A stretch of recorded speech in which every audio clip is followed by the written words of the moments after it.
Éteignez-moi un peu la lumière. Ambiance.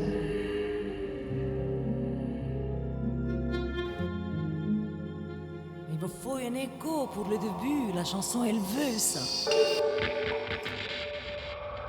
Il faut vous dire qu'au début, on m'a dit, avec cette voix-là, tu ne pourras jamais réussir. Alors je me pose la question maintenant, qu'est-ce qui m'a fait réussir? Je chanterai jusqu'à ma mort, jusqu'à 100 ans, et que celui qui m'enterrera n'est pas encore né.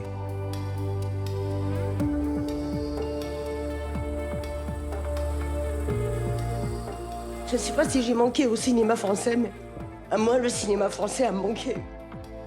Follement, éperdument. La légende du phénix, l'oiseau qui brûle et qui renaît ensuite de ses cendres, ça me va comme un gant.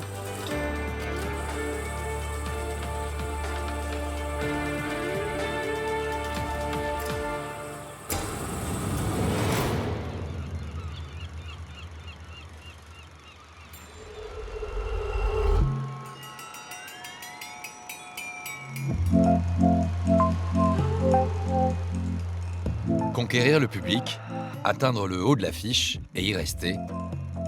Les personnalités dont nous allons vous raconter l'histoire ont toutes connu des moments de gloire, des traversées du désert et des renaissances inespérées.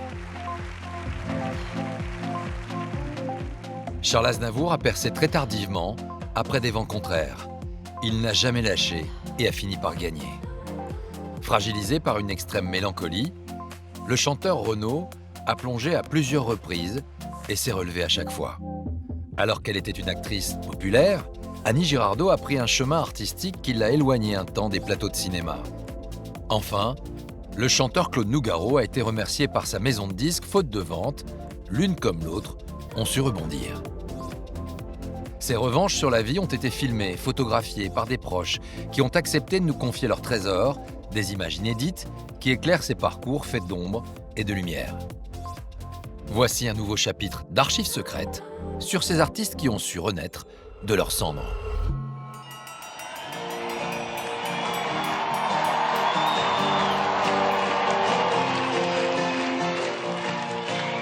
À plus de 70 ans aujourd'hui, Renaud est un vrai phénix de la chanson.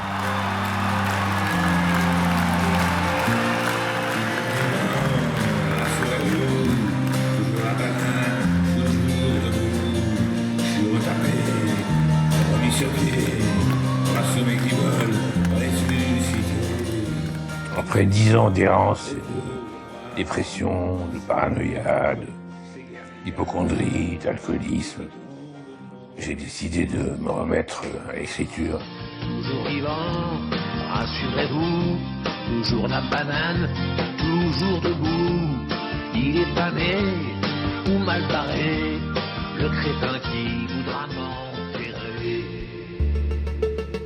Grâce à des documents inédits, vous allez redécouvrir son histoire, celle d'un artiste toujours debout.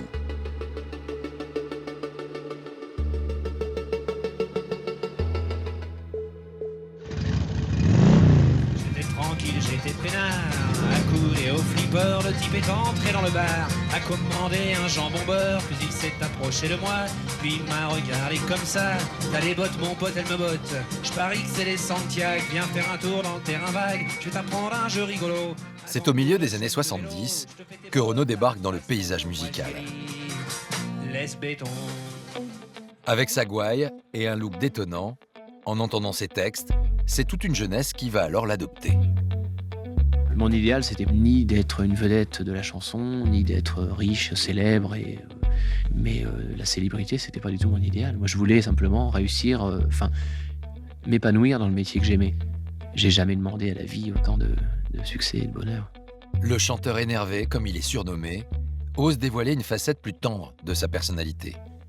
Celle d'un homme marié à Dominique, qui a donné naissance à la petite Lolita en 1980. La paternité va bousculer sa vision du monde. Lola, je veux pas que tu restes ici, t'as compris? Ouais. Parce qu'il y a la télévision. Maman, je vais rester. Bon, eh ben... Quelle autorité, ce mec. M'en fous, je vais le dire avant, ça, tu vois, ça va gueuler.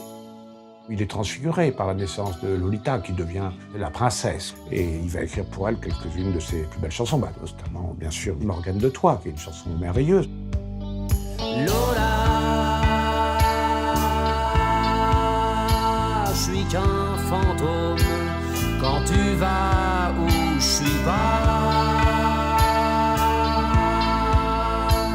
Tu sais, maman, que je suis Morgane de Troyes. Avec cette déclaration d'amour à sa fille, le chanteur est à un sommet de sa carrière. Il n'a jamais autant vendu de disques et sa popularité explose. Depuis quelque temps, mes chansons plaisent aussi aux moins jeunes et plaisent aussi aux... pas forcément aux voyous, je veux dire. C'est-à-dire quand j'écris une chanson, quand elle me plaît à moi, je la teste auprès de ma femme et auprès de mes amis très proches et mes frangins, ma famille. Et ensuite, quand ce cap est passé, si ça leur plaît à eux, je la jette en pâture au public en disant ça va. Même si ça leur plaît pas, tant pis. Tu sais, maman, que je suis Morgane de Troyes. Après Morgane de Troyes, il y a une chanson iconique de son répertoire qui a bien failli ne jamais voir le jour. Sans l'influence de ses proches, l'aurait-il sorti? Tout s'est passé lors de l'enregistrement de son 7e album. Le chanteur et son équipe viennent de mettre en boîte 10 titres. Arrive la phase de mixage, Renaud s'ennuie loin des siens. C'est à ce moment-là que lui vient l'idée d'une chanson trop intime à son goût.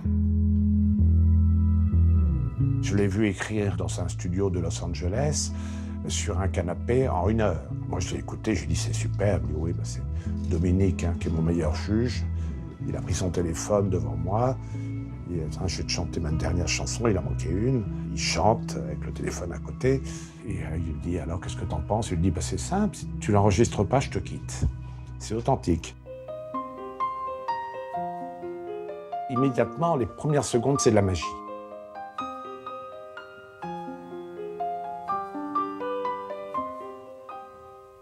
À m'asseoir sur un banc, 5 minutes avec toi, et regarder les gens tant qu'il y en a. Te parler du bon temps qui est mort ou qui reviendra, en serrant dans ma main tes petits doigts. Puis donner à bouffer à des pigeons idiots, leur filer des coups de pied pour de faux. Et entendre ton rire qui lézarde les murs, qui sait surtout guérir mes blessures. Te raconter un peu comment j'étais minot, les bons becs fabuleux. Compliqué chez le marchand, car en sac et minto, caramel à 1 franc, et les Mistral gagnants. Mistral gagnant fait partie de ces chansons magiques qu'on peut ne pas comprendre totalement, mais qu'on ressent profondément. Ça vous parle. En trouvant l'inspiration dans l'enfance, mais cette fois-ci dans la sienne, Renaud va une nouvelle fois toucher le public. Mistral gagnant deviendra une des chansons les plus populaires traversant les décennies et les générations. Repartir en arrière, te raconter surtout les carambars d'antan et les cocoboères, et les vrais hauts doudous qui nous coupaient les lèvres et nous niquaient les dents, et les Mistral gagnants.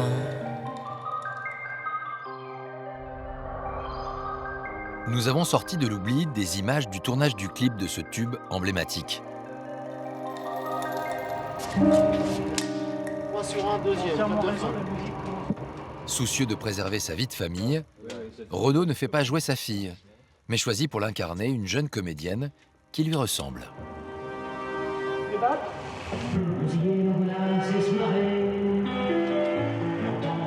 C'est une chanson où je m'adresse à elle.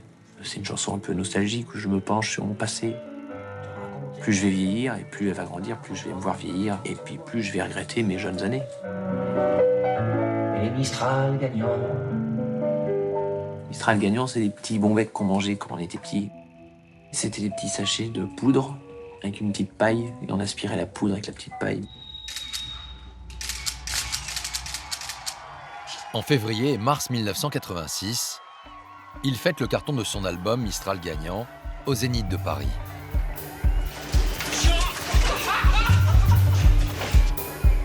Durant 1 mois, 6000 spectateurs viennent l'applaudir chaque soir. Parmi eux, ses amis, Coluche, le parrain de sa fille, Julien Clerc ou encore Christophe Lambert. Vous êtes en forme?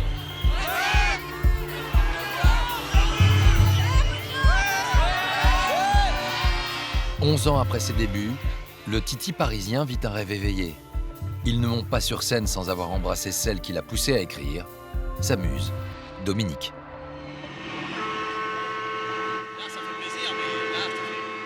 Il s'étonne de voir le public si nombreux et s'en amuse. Je suis très heureux de vous présenter monsieur Bruce Springsteen. C'est pas vrai, c'est une blague. Elle en cru. Femme du monde ou bien putain qui bien souvent est les mêmes. Femme normale, star ou boudin, femelle en tout genre, je vous aime. Pas une femme d'efface sémiable pour astiquer un revolver et se sentir invulnérable, à part bien sûr Madame Thatcher.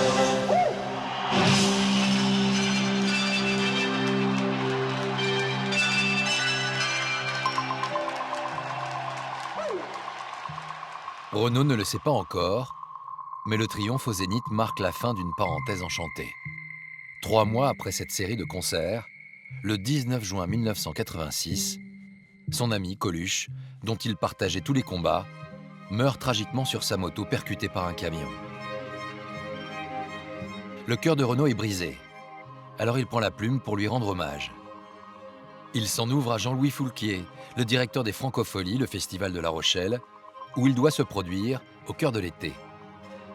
Il m'en a parlé avant de monter sur scène, disant qu'il avait envie de chanter cette chanson, qu'est-ce que j'en pensais. Voilà. En même temps, voilà, il avait le doute aussi, peur que ce soit peut-être pas bien interprété, d'être débordé par l'émotion, qu'il voulait chanter avec son papier. Et puis bien sûr, je l'ai encouragé à le faire.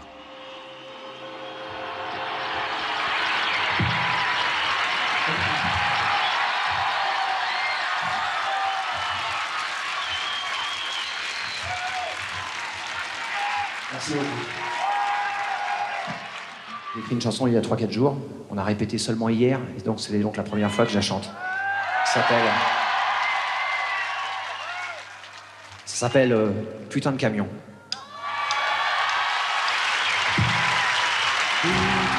J'ai la rage contre ce virage et contre ce jour-là où tu t'es vautré, dire que c'était l'été. Dans ma tête il fait froid. Je sais qu'il y avait des milliers et des milliers de personnes et qu'il y a eu un débordement réel d'émotions, quoi. Tout le monde pleurait. Ah ouais. Coluche est là, quoi. On a vraiment l'impression qu'il est au-dessus de nous. Il se passe un truc. Lolita, plus de parrain, nous on n'a plus notre meilleur copain. T'étais un clown, mais t'étais pas un pantin. Enfoiré, on t'aimait bien, maintenant on est tous orphelins. Putain de camion, putain de destin, tiens, ça craint. Enfoiré, on t'aimait bien, maintenant on est tous orphelins. Putain de camion, putain de destin, tiens, ça craint.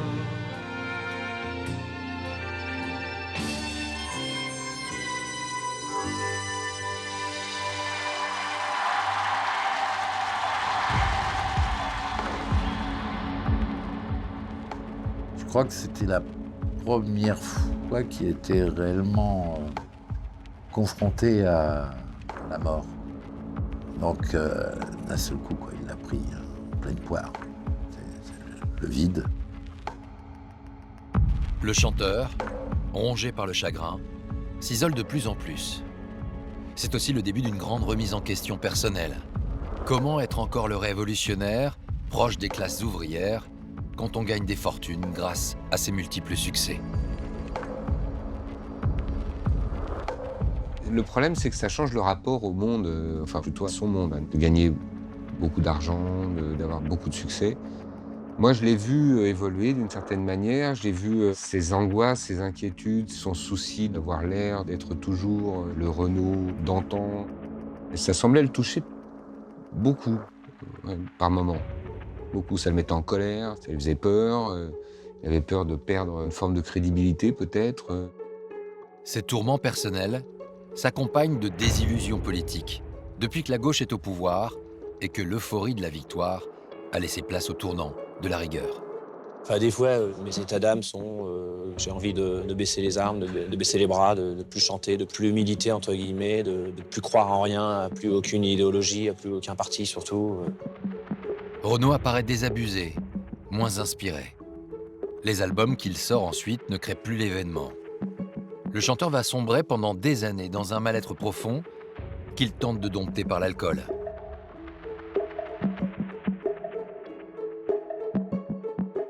Et puis survient l'envie de faire à nouveau son métier. Des images rares de cette période où l'artiste tente de se réinventer existent. Au début de l'été 1994, Renaud, 42 ans, propose à ses musiciens de venir chez lui dans sa maison du 14e arrondissement de Paris. L'idée est d'enregistrer un album pour ses 20 ans de carrière. La première étape, aménager les lieux en studio.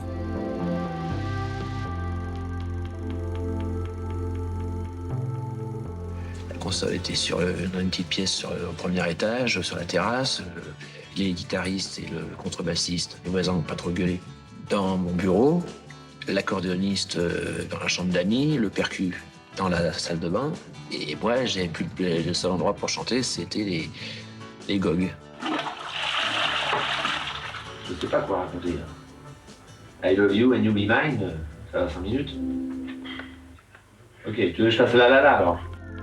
Son ami Julien Clerc fait également partie des copains qui lui prêtent main forte.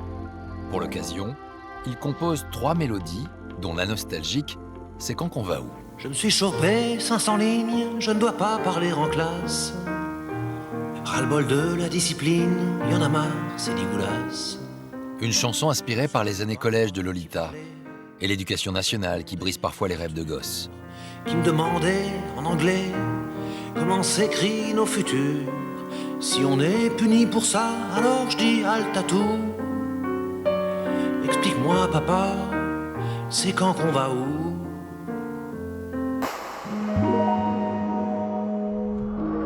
Renaud, le chanteur, a déjà vendu près de 300 000 exemplaires de son dernier album en 10 jours. Album qui porte le nom d'un quartier populaire de Marseille, la Belle de Mai. Avec ce disque, Renaud revient dans la lumière. Comme quelques années auparavant avec Mistral gagnant, il ne cesse de rechercher le paradis perdu de ses jeunes années. Et c'est d'ailleurs cet univers qui va guider le choix de la pochette. Il décide d'en faire un objet d'art. De manière exceptionnelle, Gérard Lomonaco nous a ouvert les portes de son atelier. Dans une ancienne salle de classe d'un lycée parisien, il a conservé précieusement ses croquis, ses carnets dessinés, les décors de scène, les objets insolites et enfantins créés pour Renaud. Dans ses chansons, c'est toujours l'enfance perdue. Donc cette nostalgie-là, il m'avait paru pertinent d'utiliser le monde de la foire, de foraine, avec ses éléments colorés. Avec Emmanuel de Burtel, le producteur de l'album À la Belle de Mai, il se remémore la fabrication de l'écrin de ce disque. La petite boîte en tôle. Ah oui, c'est la boîte. Quelle idée de faire une boîte en tôle. Une première à l'époque, dont Gérard Lomonaco a gardé le prototype. Et je me souviens, pour être sûr qu'on aille dans les cadences, parce que de faire une boîte en fer comme ça, on avait posté quelqu'un en face de l'usine qui dormait et qui surveillait que ça cadençait, que ça travaillait la nuit, parce qu'il fallait faire 300 000 albums. 300 000 C'était de l'artisanat d'art, quoi. Pour Renaud, Gérard Lomonaco construit entièrement à la main un stand de tir des années 30. Il illustrera la pochette de l'album et servira de décor au clip. En travaillant sur celui-ci, Renaud retrouve à cette période l'insouciance des premières années de sa carrière.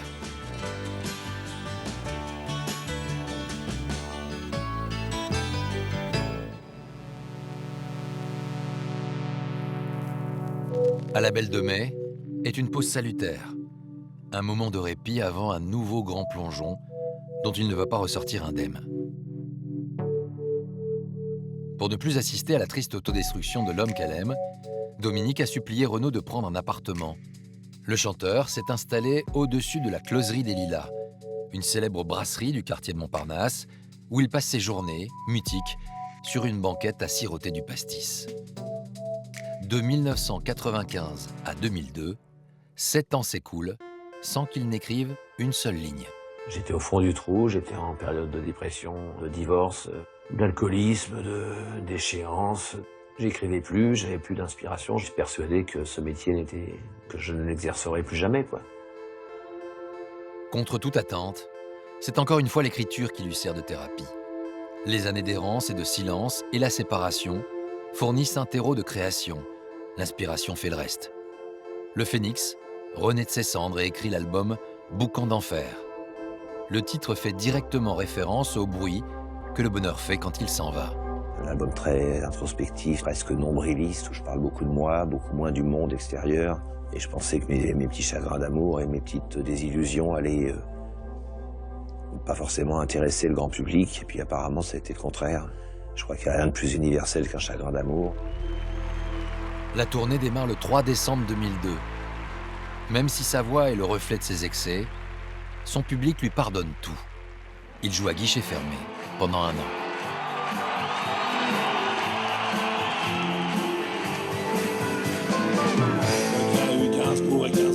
Il y a le Renaud et le renard. Le Renaud ne boit que de l'eau, le renard carbure au Ricard. Un côté blanc, un côté noir, personne n'est tout moche et tout beau. Moitié ange, moitié salaud, et c'est ce que nous allons voir. Docteur Renaud, Mister Renard. Ces gens qui vous aiment et qui vous le prouvent en achetant vos disques ou en venant vous écouter en concert, ça donne confiance en soi, puis ça donne la niaque, la pêche, quoi. L'envie de continuer, de ne pas décevoir. Et bon, j'ai arrêté mes bêtises et je suis redevenu un buveur d'eau inconditionnel. C'est Renaud ou c'est Renard que vous applaudissez? Renard, il est mort et enterré depuis longtemps. Fini. Fini les années noires. Il n'y a plus que Renaud. Voilà. Une jeune femme va accompagner Renaud pendant cette tournée. C'est Lolita, sa fille, qui a maintenant 22 ans. Avec sa petite caméra, elle immortalise cette période de renaissance et la complicité avec ses musiciens, devenus ses amis. Ok, merci. Tout à l'heure. C'est pas ça, là. Mon fils vient t'en taxer, puis tu me dis oui ou tu me dis non. Non. Tu es assez grand. Ça, c'est fort. Tu es assez grand. Si je t'en prends une toutes les 5 minutes, tu me dis non, t'en as fumé une il y a 5 minutes, la prochaine, dans 25 minutes. Mais moi, je veux bien. Mais je veux pas être un flic pour toi, quoi. Je préfère être un ami qu'un flic. Des fois, je fais des tentatives désespérées d'arrêter de fumer, alors je dis j'en fume plus, je confie mon paquet de clopes à un copain en disant tu m'en files une toutes les 2 heures, pas avant. Même si je te supplie, tu m'interdis.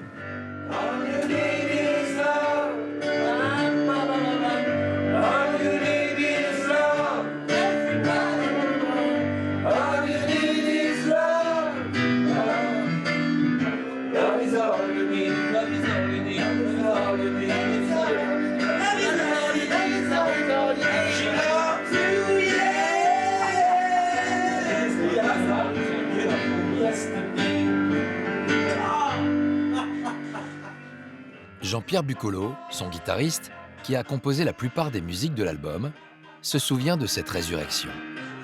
Il était beaucoup mieux, il buvait presque plus à cette époque-là.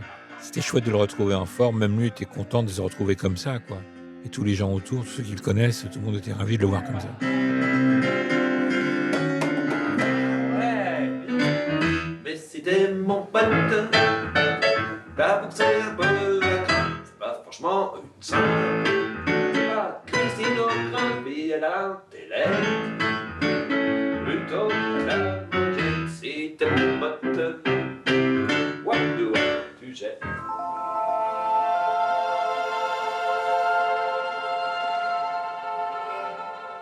Ah bah ça, c'est une des plus belles tournées que j'ai faites, tout artiste confondu, quoi. parce que lui était bien, parce que Boucan d'Enfer cartonnait. Donc on était toujours dans le bus, tous ensemble, à jouer aux cartes, à raconter des bêtises. Enfin, une colonie d'adultes.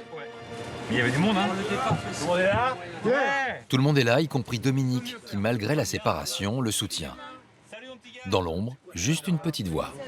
Qu'est-ce que tu viens voir? C'est ton nouveau cadeau.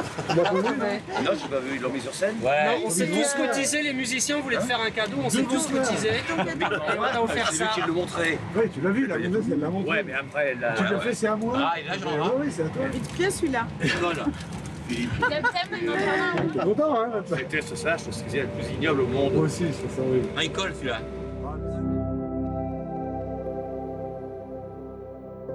Globalement, quand je fais le bilan, je suis un homme heureux.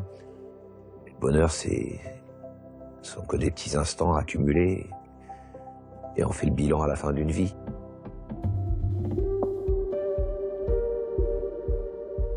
Porté par l'accueil réservé à Boucan d'Enfer, son album le plus vendu, plus de 2 millions d'exemplaires, le Phénix se sent pousser des ailes. Il se rapproche alors de ceux qui n'ont cessé de le porter et d'espérer son retour.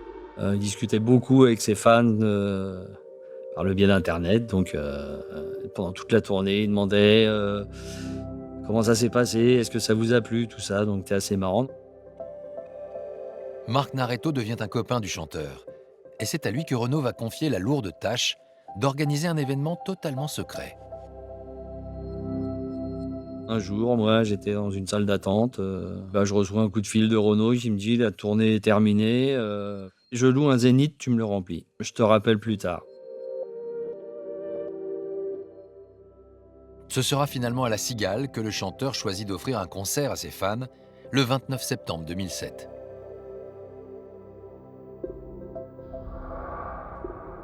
Les photos et les vidéos de ce spectacle privé n'ont jamais été dévoilées dans les médias. En attendant l'ouverture des portes, les fans découvrent un petit mot que Renaud a rédigé lui-même. « J'ai négocié, vestiaire gratuit, on ne fume pas. » Vous avez peur, hein? Tout le monde voulait y aller. C'était quand même venu d'Irlande, du Canada. Il y en avait de partout. Hein. Il y a une véritable amitié qui est entre nous, les fans. On se voyait enfin et puis on s'était jamais vus pour la plupart, mais c'était comme si on se connaissait depuis toujours. Le Riddle va leur consacrer une soirée inoubliable qui va durer 6 heures. Bon, ça va, les faux rumeurs lycéen, poil aux mains, étudiant, poil aux dents, faux rumeurs, poil au cœur.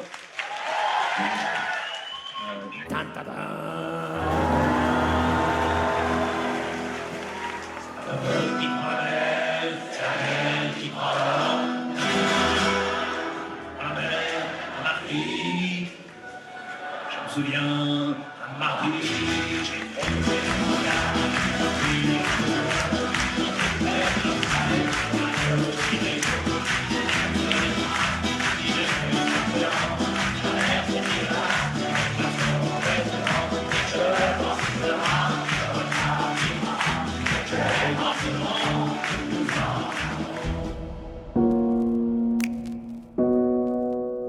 Le concert, quand j'en parle, j'ai les poils qui dressent parce que c'est le concert de ma vie. C'est le meilleur concert que j'ai vu. Il n'y avait pas de barrière. On était tous mélangés. Il était très proche du public, une petite scène. Il y avait plein de vieux objets à lui, de la fusée de Tintin, il y avait des anciens costumes de concert. C'était vraiment c'était intimiste, c'était vraiment bien. Il y avait une photo de Coluche. On était chez Renaud. On était chez lui.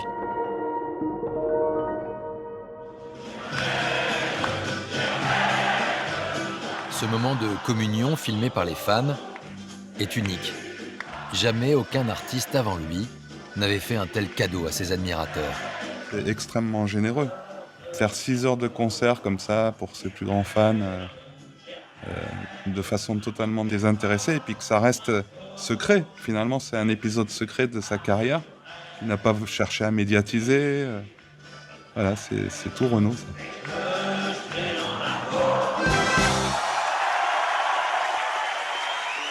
Pour remercier Renaud, son public lui a préparé une surprise. Une déclaration d'amour sur la musique de son tube, Morgane de Toi. Tu vois frangin, comme on est bien ensemble. Tu vois pour frangin.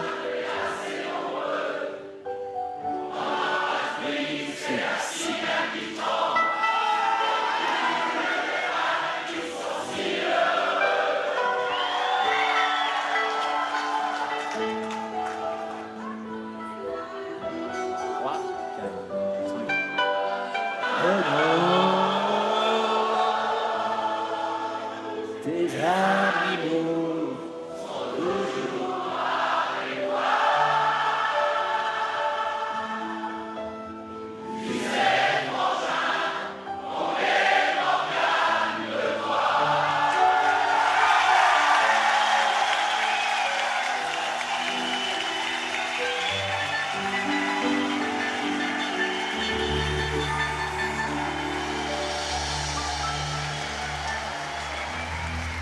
Foiré.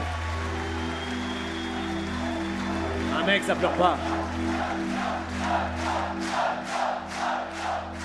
Renaud était très ému par la chanson et puis de voir tout ce public qui reprenait sur une de ses musiques, c'était magnifique. Merci du fond du cœur. C'était vraiment un moment de communion entre Renaud et son public, quoi. Et c'était vraiment un truc de fou, hein.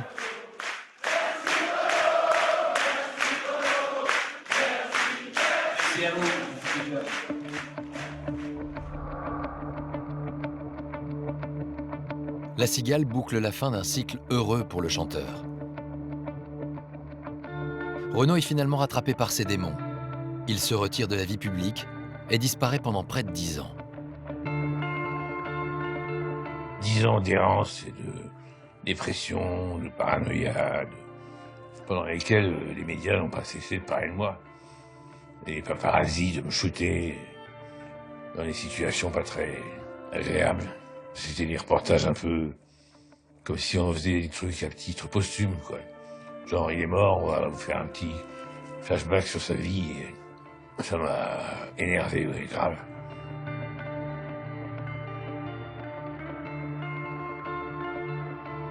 Entre fans, quand Renaud ne va pas bien, on le sait. Moi, plusieurs fois, je suis allé le voir, pas pour l'embêter, quoi, pour juste le saluer et puis le réconforter. Parce que Renaud est quelqu'un aussi qui a peur aussi, hein. Il croit que son public, on l'aimera plus. Alors que non, quoi. On est là et puis on le soutiendra toujours.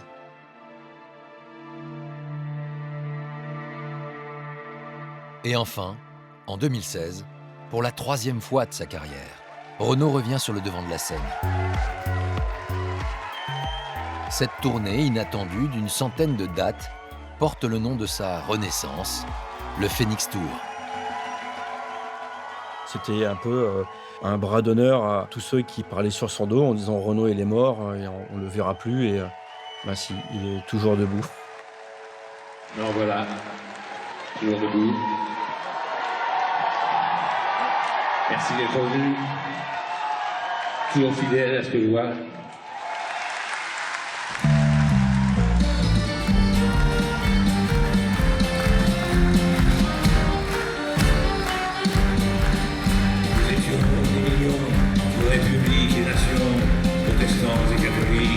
Musulmans, juifs et laïcs, sous le regard bienveillant de quelques milliers de flics, solidaires avec sous le chari.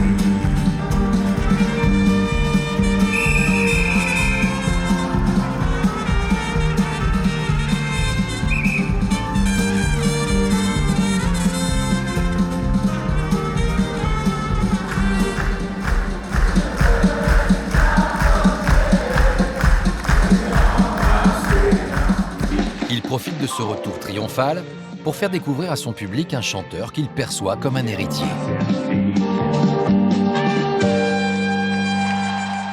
Il s'appelle Gauvin Cers, il a 27 ans et à l'époque, personne ne le connaît.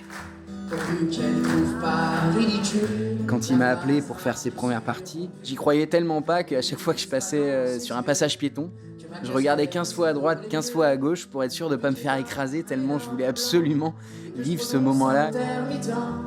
Pourvu qu'elle prenne pas le premier train, quand je vais lui dire je m'appelle Gauvin, pas évident.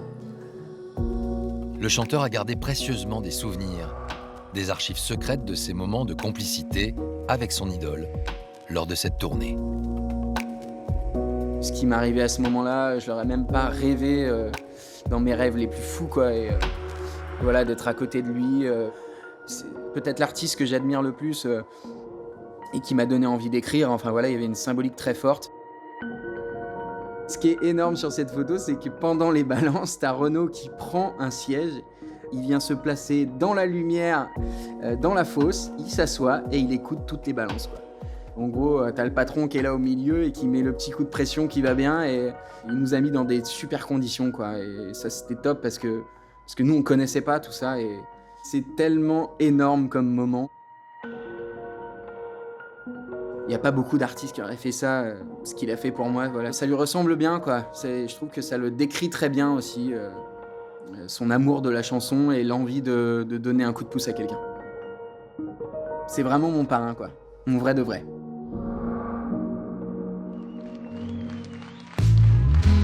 Après le Phoenix Tour, Gauvin Serre s'est lancé et Renaud, invincible, reprend sa route.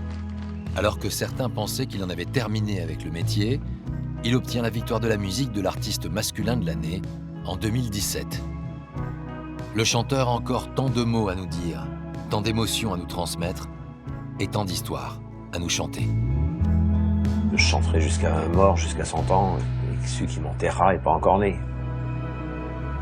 Si Renaud a connu des hauts et des bas dans sa carrière, une immense comédienne a elle aussi bien failli se perdre et a abandonné son métier. La division, c'est une opération. Une opération destinée à faucher un maximum aux autres. Est-ce que c'est clair? Voyons, est-ce que j'ai mis la craie? Elle est là. Supposons le problème suivant. Sachant que dans cette classe, il y a une douzaine de bananes pour 35 bouches d'élèves, eh bien le partage, il sera vite fait. La bouche du plus costaud va se farcir 7 ou 8 bananes.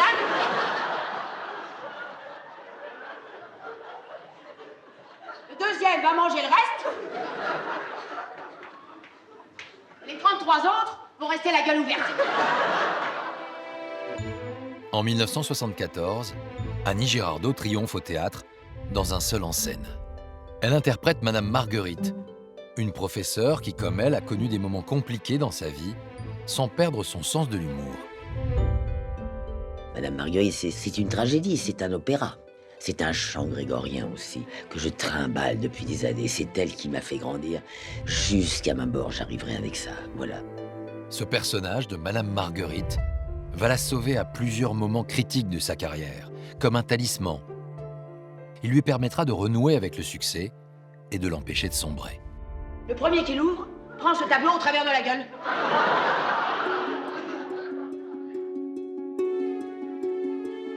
Depuis les années 70, Annie Girardot est une comédienne populaire. À l'écran, elle n'incarne pas les femmes fatales. Elle joue des héroïnes du quotidien déterminées et volontaires qui collent à sa personnalité.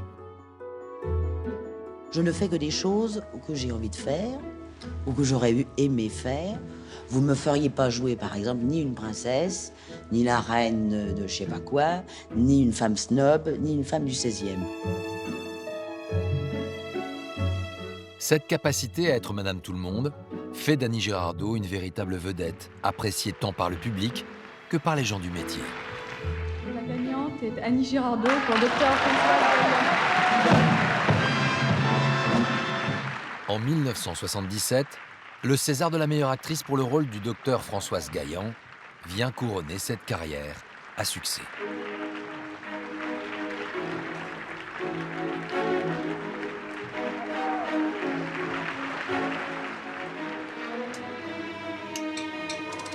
Deux ans plus tard, elle est élue star de cinéma préférée des Français.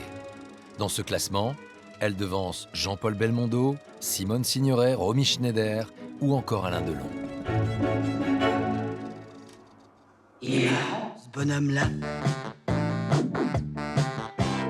Bonhomme qui dit merci quand il se mouche, qui fait pipi quand il se douche.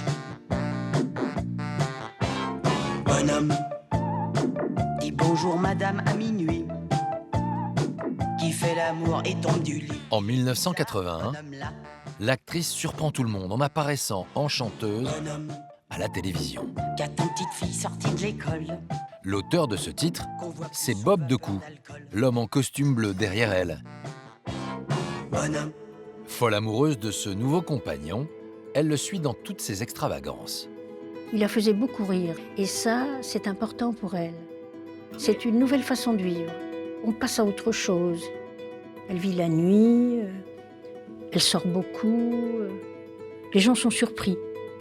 Surpris et pas vraiment convaincu par cette chanson extraite du spectacle musical revu et corrigé que le couple s'apprête à monter au Casino de Paris.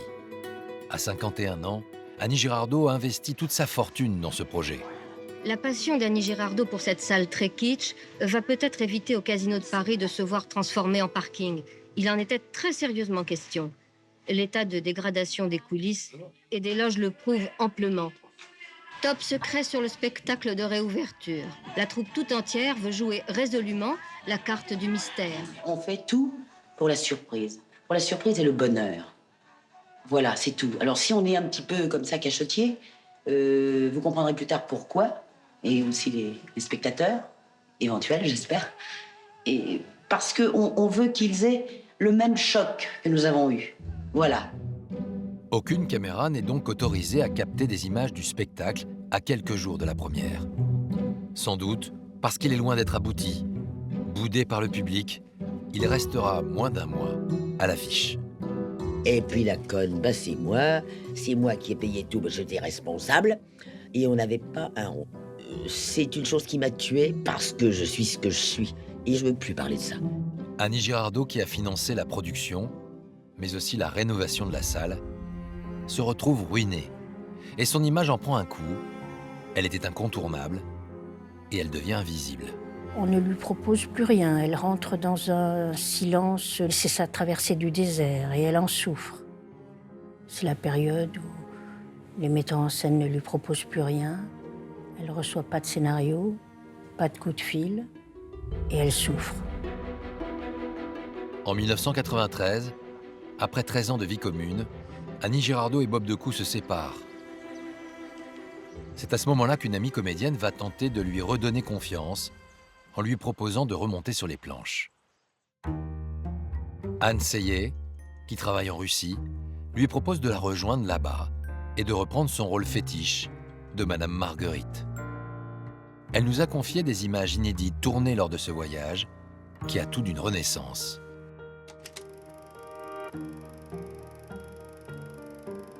La comédienne atterrit dans le sud du pays, dans l'Oural, dans la ville minière de Magnitogorsk. Dès son arrivée, alors qu'elle n'en avait plus l'habitude, l'actrice de 62 ans se sent désirée et accueillie. Annie faisait partie des actrices les plus populaires en Russie. Elle était presque plus populaire que Jeanne Moreau, par exemple, au même moment. J'ai envie de pleurer. C'est difficile de parler. Очень трудно говорить, ей хочется плакать. À la vie à Magnitogorsk, à Odesse. Dis-lui que je finissais par me dire depuis samedi. Depuis samedi. J'ai cru que j'arriverais jamais. À tel point, je me suis dit. Я так думала, что я Je vais никогда rentrer не à Paris. попалась в Магнитогорск. Я даже думала, что я обратно. Quand je vais là-bas en Russie, moi je suis chez moi. Madame Marguerite, ils la connaissent depuis des années. J'arrivais pas à la remonter à Paris, mais là-bas, les gens, c'est le bonheur. Moi, quand j'arrive là-bas, c'est des gens qui t'aiment. Tu leur donnes, ils t'aiment, ils te donnent tout.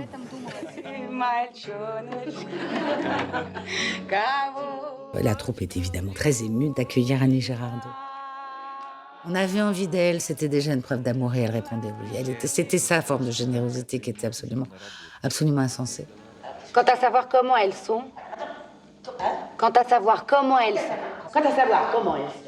Alors là, Travailler avec un metteur en scène ne parlant pas français, le défi n'est pas une mince affaire.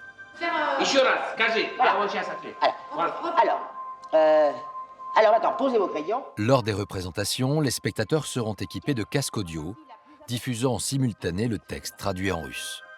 Сейчас я просто пытаюсь объяснить, почему так. А когда так, мы понимаем, что человек ищет дорогу.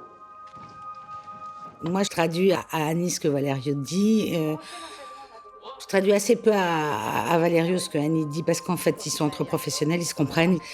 Puis il y a vraiment une confiance et un plaisir. Et ça, c'était très réjouissant. Ah ben, ce qui est sûr, c'est qu'à la fin, le piaf sautait le bœuf. Après des semaines de travail, Annie Girardot, la peur au ventre, se présente face au public pour faire revivre Madame Marguerite. C'est votre seule chance. Si du moins le bonheur vous intéresse, cherchez toujours à faire le bien.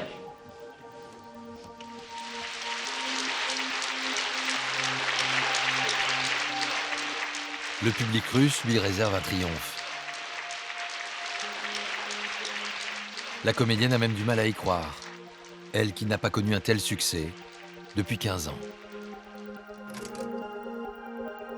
Rassurée par cette parenthèse russe, Annie Girardot rentre en France avec le désir de jouer encore.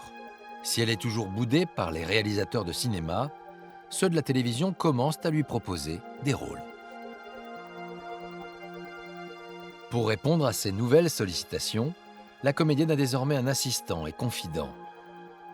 Léo Bardon ne va plus la quitter malgré un premier rendez-vous très compliqué. Au tout début de notre rencontre, il y a une grosse engueulade. C'est d'ailleurs peut-être ça qui nous a rapprochés. Parce que l'engueulade, ça a terminé que tout ce qui était sur la table, j'ai failli me le prendre dans la tronche. Sauf que moi, j'étais assis sur le canapé, je la regardais faire, qui s'énervait, qui balançait tous les scénarios comme ça. Et puis, je me lève, et je me souviens que je lui dis c'est malin maintenant, qui c'est qui va ramasser? Et je me casse. Et j'ouvre la porte, et là, elle me fait « Tu t'en vas ?» Je dis « Oui, oui. » Elle me fait « Tu m'aimes, hein ?» Alors, j'ai dit « Putain, t'as gagné, quoi. » Du coup, je suis rentré, j'ai tout ramassé. J'ai fait « Bon, alors maintenant, on va discuter. » Parmi les scénarios de téléfilms qu'Annie Girardot reçoit, il y a celui de Michel Letellier, dont l'intrigue se situe dans un village des Alpes. Clin d'œil du destin, l'actrice incarne une professeure militante à la retraite. Pour les besoins du rôle, elle accepte de se vieillir, trop heureuse d'être à nouveau devant les caméras.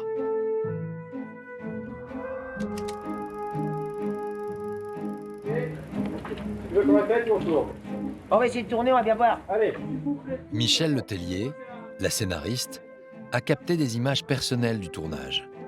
Diffusées pour la première fois, elles donnent à voir Annie Girardot se mettre le texte en bouche avant le clap.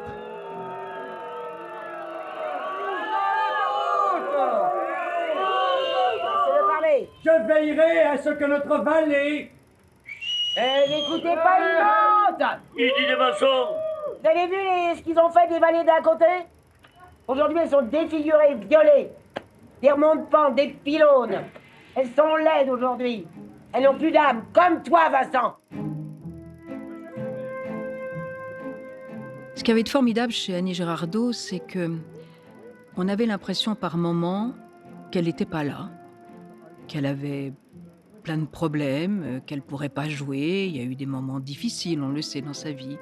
Donc on allait la chercher pour un tournage, on la maquillait, on l'habillait, on l'amenait sur le plateau. On disait moteur, action, ça tourne, c'est à toi Annie, on est sur toi. Vas-y, Alors toujours en bataille, Émilie. Justine. Et là, d'un seul coup, la Girardot réapparaissait, l'œil brillait, elle était là et elle faisait ce qu'il fallait faire. Pleurer, rire, engueuler, et hop. Rejouer. C'est aussi pour l'actrice retrouver la joie de faire partie d'une équipe. Une équipe à laquelle appartient la comédienne et amie Catherine Samy, qui était au Conservatoire d'art dramatique avec elle. 29 jours. Ça tourne. 156 sur 2 dixièmes. Allez, viens, toi, la reine du tambour.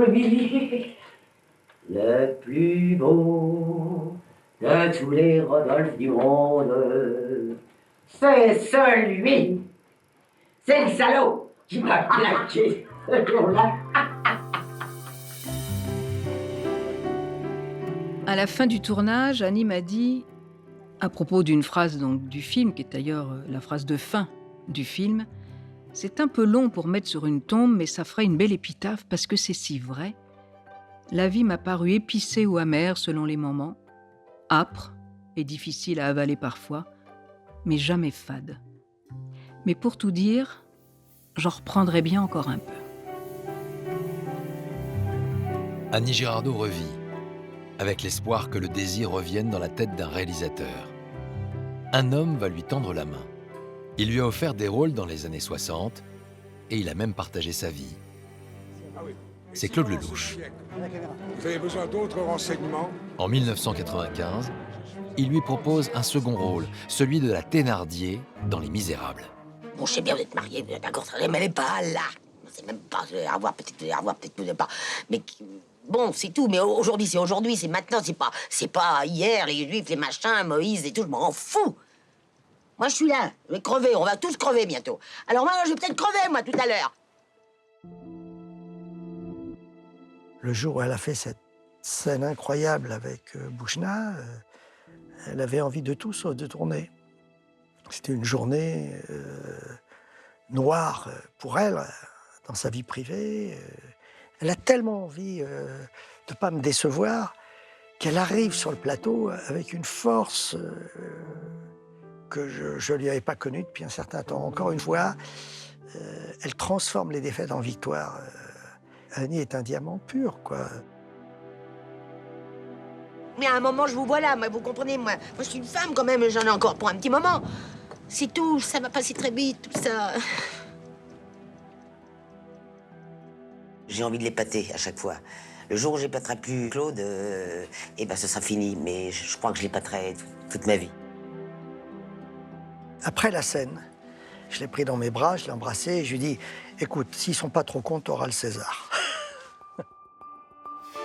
Le film Les Misérables sort au cinéma en mars 1995. Et l'année suivante, Annie Girardot est bien nommée dans la catégorie meilleure actrice dans un second rôle. Léo Bardon, son assistant depuis 2 ans, se souvient très bien de cette journée. Le téléphone n'arrête pas de sonner à la maison. N'oubliez pas, on vient vous chercher, etc. On envoie un véhicule officiel, tout ça. Bon, 1 fois, 2 fois, 3 fois quand même. Et je me dis, il se passe quelque chose. Hein. Donc elle s'habille, elle se prépare. Et puis, en partant, tu lui dis, tu sais ce que tu vas faire? Non, de toute façon, elle dit, ça sert à rien que je ne l'aurai pas. J'aurai rien. Quand j'ai vu sa tête à la téloche, je me suis dit, oula, il va se passer quelque chose. Mais quoi, je ne savais pas. Le César est attribué à Annie Girardot dans Les Misérables.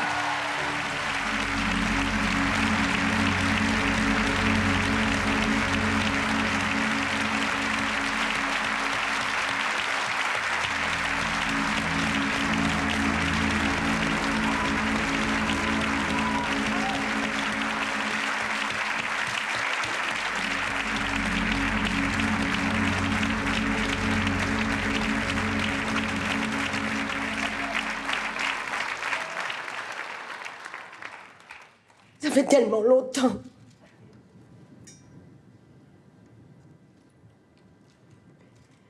Je ne sais pas si j'ai manqué au cinéma français, mais... à moi, le cinéma français a manqué. Follement. Éperdument. Douloureusement. Excusez-moi. Et votre témoignage, votre amour me font penser que peut-être, je le dis bien peut-être, je ne suis pas encore tout à fait morte.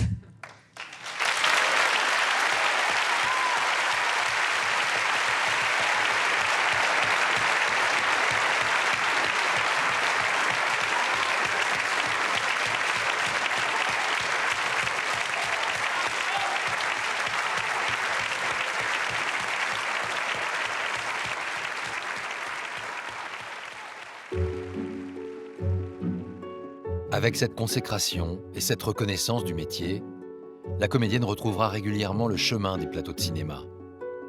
Mais à 70 ans, il lui reste encore une revanche à prendre.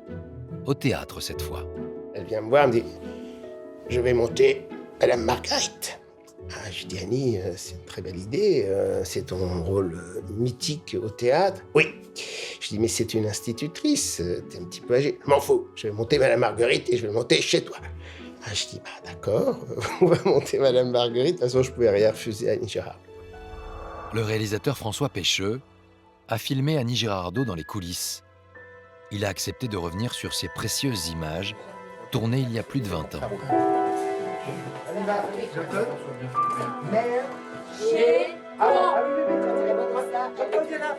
Viens, on va le faire en groupe pour la première. Merde, chier, con! Quand elle avait dit ça, elle avait tout dit. Merde, chier, con! Quand elle avait dit ça, elle avait tout dit. Elle était tétanisée de trouille. Même une petite salle, même après l'avoir joué 40 fois. Donc tout le monde aux petits soins pour pas que cette petite chose s'écroule. J'ai mes gris-gris à moi. Les gris-gris, c'est pas grand-chose. C'est juste merde, chier, con. J'en ai marre à la fin du compte, merde, chier, con. Quand elle avait dit ça, elle avait tout dit, c'était ma mère. Et on se le répète tout le temps, et il le répète avec moi, juste au moment de rentrer en scène. C'est un gris-gris, quoi.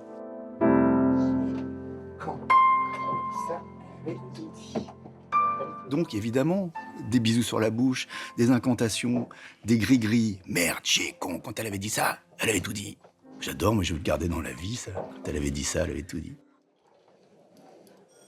Ah bah voilà, on va y aller.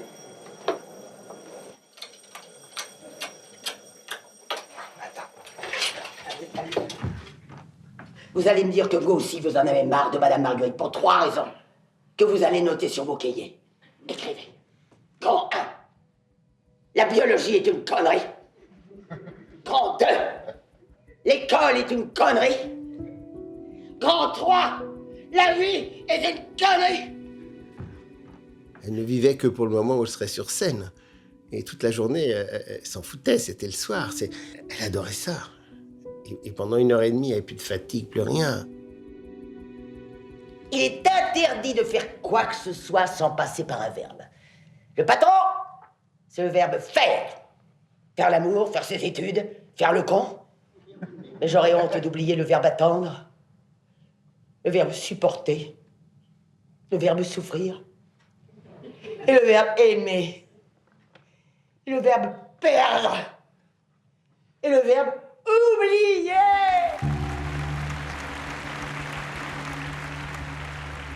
Elle le lance fort, le verbe oublier. Alors ça résonne avec la peur d'oublier son texte, peur d'être oubliée. Mais si elle est consciente que la faille, c'est le verbe oublier, et qu'elle nous le dit à ce moment-là, même entre les lignes, bon, ben, on est là, hein, on en parle encore longtemps après. Madame Marguerite permet à Annie Girardot de réaliser son rêve. Être récompensée d'un Molière et triompher au théâtre durant 3 ans. Mais elle va devoir faire face à une difficulté grandissante qui est cachée au public. Pendant la tournée de Marguerite, en fait, la production commence à me contacter pour me dire il y a quand même un souci. C'est qu'elle commence à perdre des pans entiers de texte. Donc, il y a une décision qui a été prise. C'était de trouver un moyen de continuer de la faire travailler. Donc, du coup, on a instauré et imposé l'oreillette. En fait, elle commençait, et on ne savait pas, elle non plus, avoir la maladie d'Alzheimer. Et elle avait peur que seule sur scène, pendant 1h30, elle soit en carafe. Alors, elle a fait l'essai, et finalement, dès qu'elle... Hop, c'était parti. Et comme elle savait jouer sur les silences, sur les attentes, les ruptures, personne ne pouvait voir qu'elle était en carafe. La maladie progresse très vite. Léo Bardon, à ses côtés jour et nuit, ne peut que constater la réalité. On est dans le salon tous les deux, et tout à coup elle se tourne vers moi, vers la gauche comme ça, et elle me regarde, elle me dit bonjour. Bah, je lui dis bonjour. Mais elle me dit vous êtes qui? Bah, j'ai Annie. Je dis c'est Léo. Ah, bah elle me dit vous connaissez Léo? Oh Léo c'est mon pote, il fait ci, il fait ça. Et là je me souviens, c'était terrible, je me suis dit il faut que je fasse un truc, et je me suis levé, je suis allé dans la cuisine. Et tout à coup, elle s'est tournée vers la droite, elle me voit dans la cuisine. Et elle fait « Ah bah t'es là !» Alors, elle dit « Donc, on va bientôt manger ?» Je fais « Absolument, on va manger. » C'est fou, hein? C'est terrible. Annie, regarde-moi. Ouais.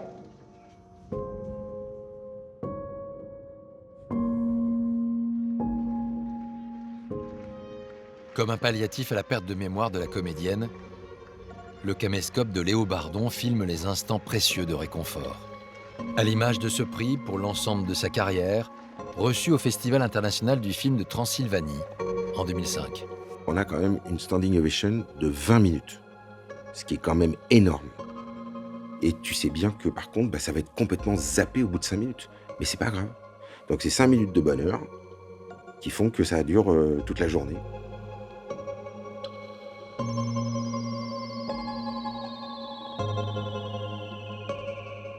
On nous a dit qu'à la fin, elle se souvenait plus qu'elle avait été Annie Girardot.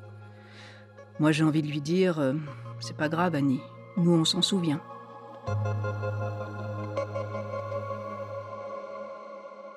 Comme Annie Girardot, Claude Nougaro a exercé son art avec passion. Musique, écriture et interprétation, on lui doit des chansons poétiques et singulières, des succès, un passage à vide et un retour gagnant. Ah, tu verras, tout recommencera, tu verras, la vie c'est fait pour ça, tu verras, tu verras mon stylo emplumé de soleil, neiger sur le papier l'archange du réveil, je me réveillerai, tu verras, tout rayé de soleil à le joli forçat, et j'irai réveiller le bonheur dans ses draps. Est-ce que vous êtes une vedette? Bon, pourquoi jouer avec les mots? Oui. Et vous êtes sur le chemin de la réussite? Inch'Allah. Vous êtes superstitieux? Non, croyant. C'est pas pareil du tout? Non. Est-ce que vous êtes un garçon simple? Non. Prétentieux? Non. Orgueilleux? Oui. Ça vous plaît plutôt, ça? Ça me plaît pas, c'est comme ça. En 50 ans de carrière, Claude Nougaro a dû faire face à de nombreux obstacles qu'il a réussi à surmonter. La légende du phénix, l'oiseau qui brûle et qui renaît ensuite de ses cendres, ça me va comme un gant. Nous avons mis la main sur des images exceptionnelles. Celle de l'enregistrement de l'album de sa renaissance, Nouga York. Voici l'incroyable destin de Claude Nougaro.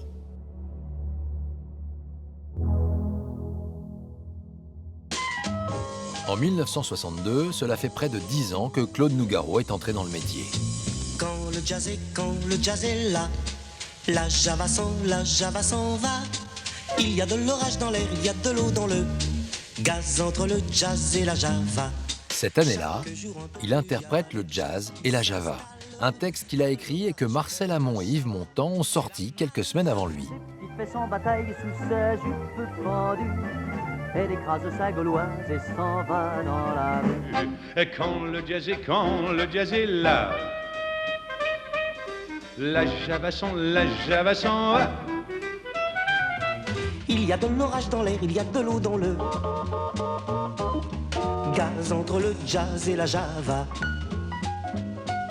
Quand j'écoute Béat, un solo de batterie, v'là la java qui râle au nom de la patrie. Mais quand je crie bravo à l'accordéoniste, c'est le jazz qui m'engueule me traitant de raciste. Quand le jazz... Porté par une nouvelle orchestration, loin du bal musette, Claude Nougaro en fait un tube. Moi, mon enfance, c'est New York et c'est le diamant Harlem qui m'a ensemencé d'une certaine inspiration. C'est là, pour moi, d'où est partie cette soucoupe chantante, ce vaisseau illuminé de rythme qui s'appelait le jazz. La découverte du jazz ne vient pas de son père, chanteur d'opéra, ni de sa mère, pianiste classique.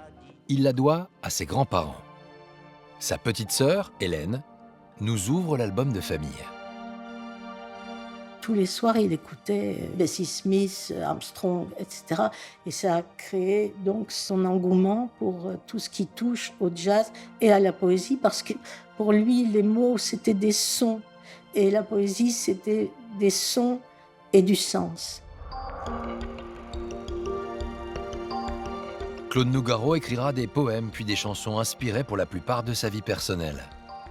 Cécile, ma fille, une déclaration d'amour à son enfant, signe son deuxième succès en 1963.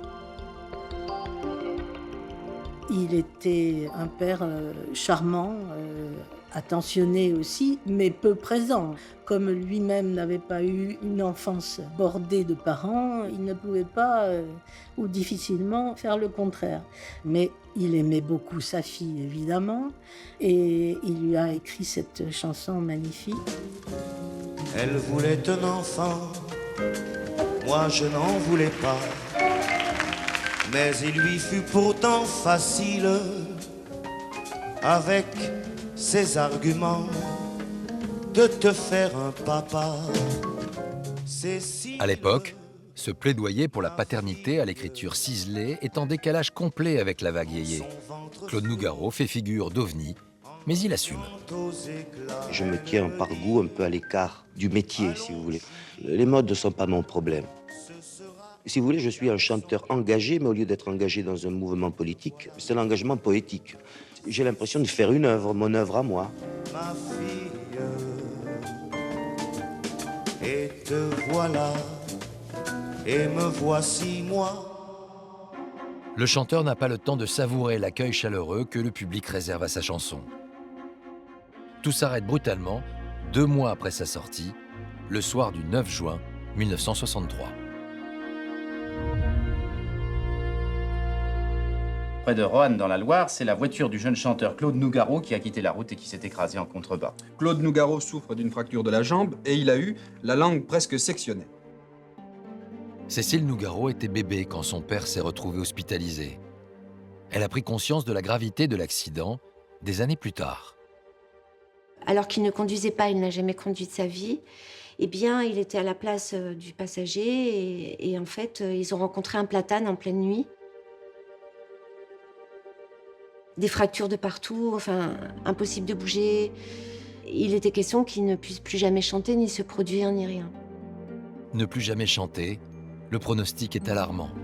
Claude Nougaro lui refuse d'envisager la fin prématurée de son avenir artistique. C'est pendant cette période où il était comme dans un sarcophage, justement. Des gens lui disaient « Ah, mon pauvre Nougaro, ça a décollé pour toi, et puis ah, c'est dommage, hein. » Immobilisé, l'artiste s'évade en retrouvant une activité qui l'anime depuis l'enfance. Non seulement mon père écrit depuis tout petit, mais il dessine aussi depuis tout petit. Et donc là, on a quelques dessins de cette époque où il se découvrait, en fait. Et ça a donné des dessins très forts déjà. Exceptionnellement, Cécile a accepté de nous dévoiler des trésors très personnels qu'elle gardait à l'abri des regards. Voilà un élément qui est chez moi, en principe, que je ne montre pas. Donc un dessin de mon père, où il m'a mis un petit mot qui m'a donné de la force. À ma Cécile, la fée du futur, son archaïque papa. Elle a conservé également des brouillons de son père, sur lesquels les mots se mélangent. On peut y lire entre autres « Ô Toulouse, mon Toulouse », un cri d'amour pour sa ville natale, dont il fera plus tard une chanson emblématique. Et aussi, il a écrit donc une chanson sur ce qui lui était arrivé. Pauvre Nougaro, c'est la chanson, où il dit voilà, avoir pris un virage qui lui a fait changer le cours des choses. C'est ce titre qu'il interprète sur son lit d'hôpital pour la télévision. Un pied de nez à ceux qui l'ont enterré trop vite. La preuve qu'il a retrouvé sa voix. Mon destin a pris un nouveau visage. La nuit où j'ai pris ce nouveau virage, j'ai fermé les yeux sur un mur de pierre et les ai rouverts sur une infirmière. Oh, oh, oh, il est en morceaux.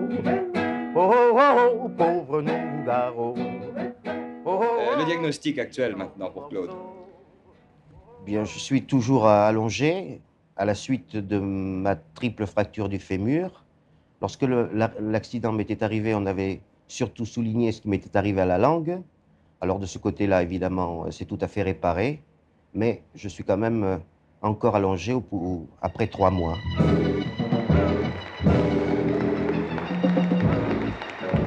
Après 12 longs mois de convalescence, Claude Nougaro est enfin autorisé à remonter sur scène. Oh sing sing, ta chanson chauffe un peu trop, ouais. C'est une libération pour le chanteur, qui se lâche plus qu'il ne l'a jamais fait auparavant. Me manifester sur une scène, pour moi, c'est indispensable, oui. En fait, il y a un besoin d'action en moi et un besoin de me transcender. Et il me semble que parfois, en scène, je deviens beau.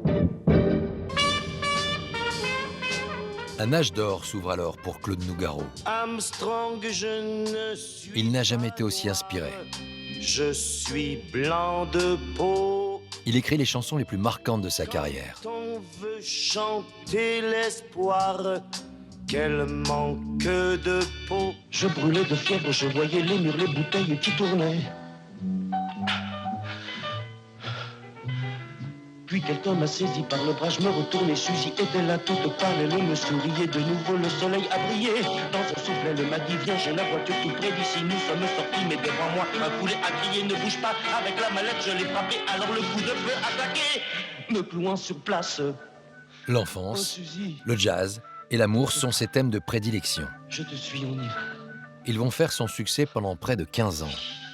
Mais l'arrivée des années 80 va marquer la chute de l'artiste. 7 Star. Salut les 7, c'est parti pour la sélection des 7 titres internationaux préférés de toute l'équipe de Radio 7. La libération de la bande FM a fait naître les radios libres. Elles ouvrent largement leurs ondes à la dance music américaine portée par Madonna, Michael Jackson ou encore Chaka Khan.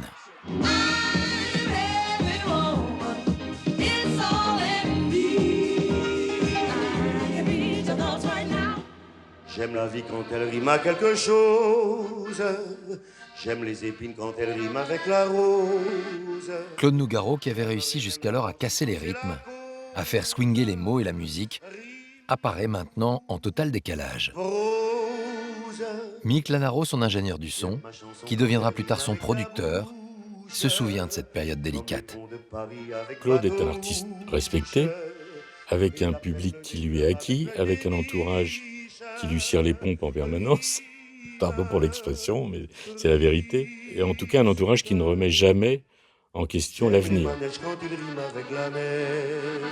Et on ne vous dit pas de temps en temps, il faudrait faire autre chose? Non, non, pas du tout. Non, non. Ça, je ne suis absolument pas l'objet de suggestions commerciales. Je ne fréquente pas les commerçants, je fréquente les temples. Mais dans le temple Nougaro, les fidèles sont de moins en moins nombreux. Et moi, dans mon coin, je râlais parce que je me dis, c'est pas possible, il peut pas continuer comme ça. Et un jour, il va falloir changer, et changer beaucoup de choses, parce que le son est en train de changer. En 1985, le couperet tombe. Les ventes de son album Bleu Blanc Blues sont jugées insuffisantes. Pour la première fois en 20 ans de carrière, Claude Nougaro se retrouve remercié par sa maison de disques. On te dit, Monsieur Nougaro, malgré votre génie, vous êtes légèrement déficitaire. Au revoir, vous partez.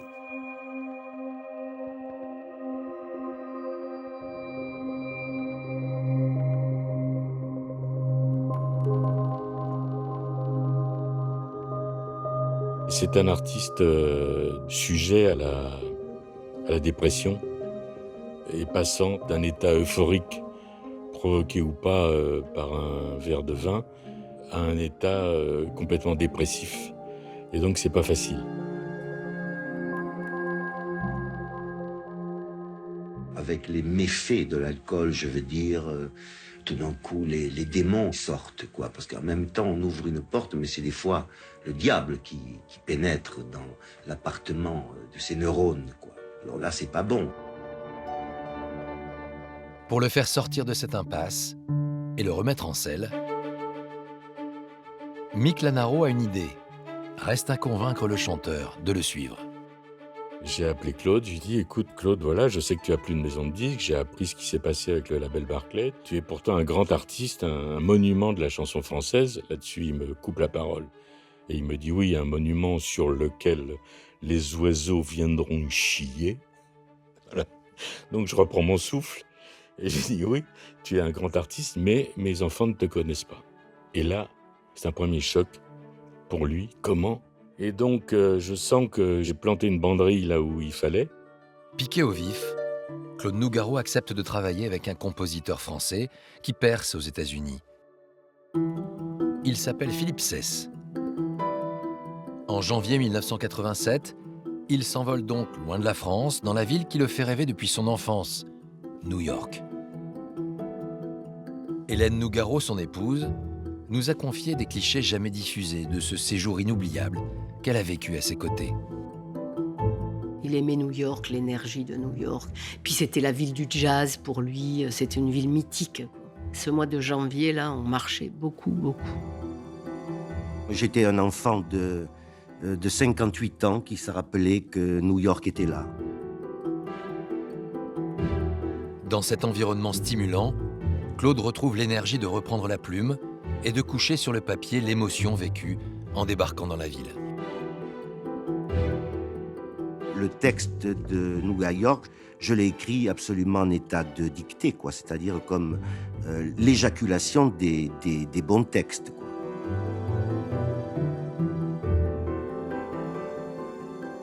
C'est vraiment en se promenant parmi les gratte-ciel qu'il a écrit ce texte et que Philippe Sess en a écrit la musique le lendemain. Enfin, ça a été une chanson très vite faite.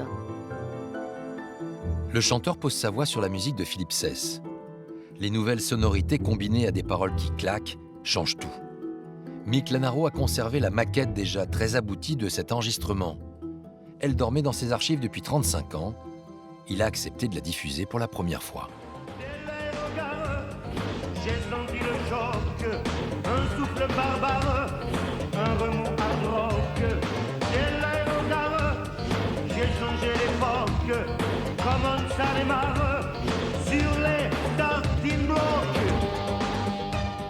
Oui, il était content, mais prudent. C'est-à-dire, oui, j'ai fait ça, mais est-ce que ça va changer ma vie? Il n'en savait rien. Il est resté un peu en dehors de tous les avis qu'il y avait autour de lui, parce que Dieu sait s'il y a eu des avis négatifs au moment où on a commencé à faire écouter New York. C'était « Claude ne peut pas chanter de cette façon-là, c'est ridicule, jamais ça marchera, moi je n'en démarre pas ». C'est bien ce contraste avec ce qu'il a fait précédemment qui séduit une nouvelle maison de disques. Elle accepte de financer ce prochain album, New York. Mick Lanaro, qui a décroché ce contrat, en sera le producteur. Ensemble, ils repartent à New York.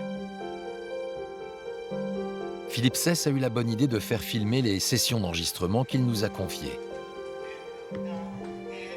C'est également grâce à lui que de grandes pointures sont venues en studio soutenir Claude Nougaro. Parmi elles, le grand jazzman Marcus Miller, mais aussi Nile Rodgers, musicien et producteur des plus grands tubes de David Bowie et de Madonna.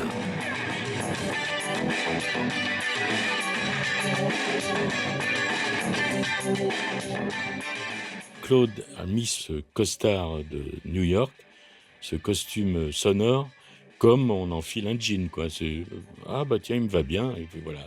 Tout ça s'est fait avec le sourire et avec une joie et un enthousiasme extraordinaire. Something like that. Absolutely. Straight E minor, right?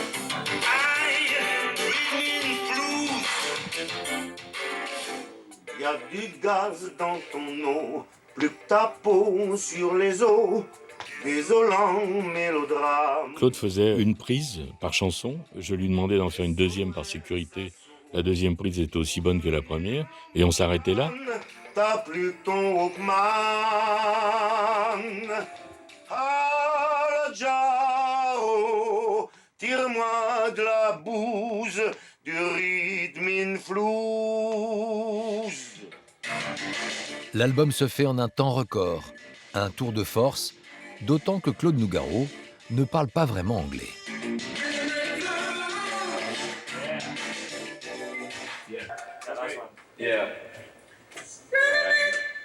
Comment tu dis toi à la fin?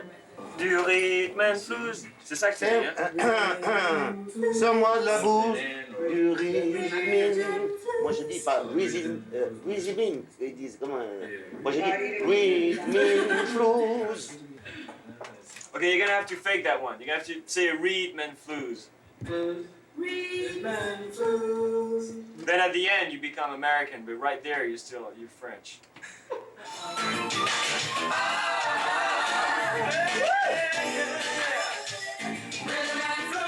Je suis complètement désarmé, complètement bâillonné quand je suis aux États-Unis.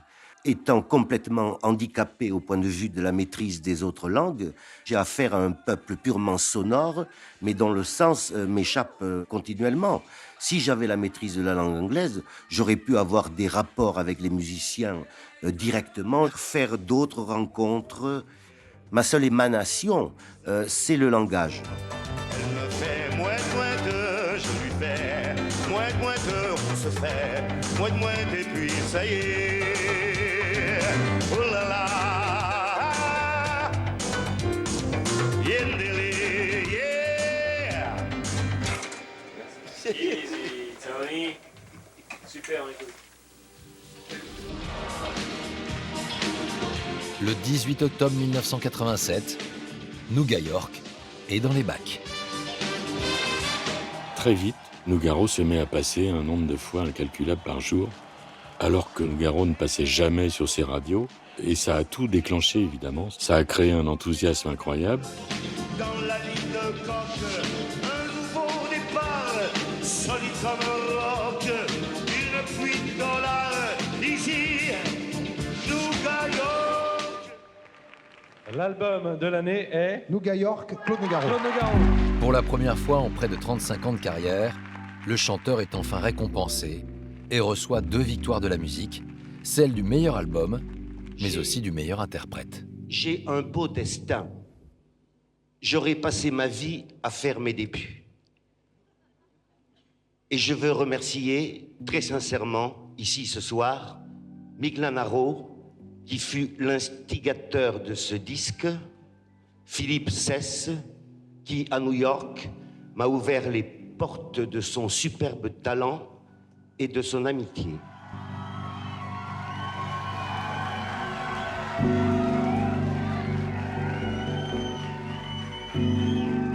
Ce succès immense ancre définitivement Claude Nougaro dans son époque.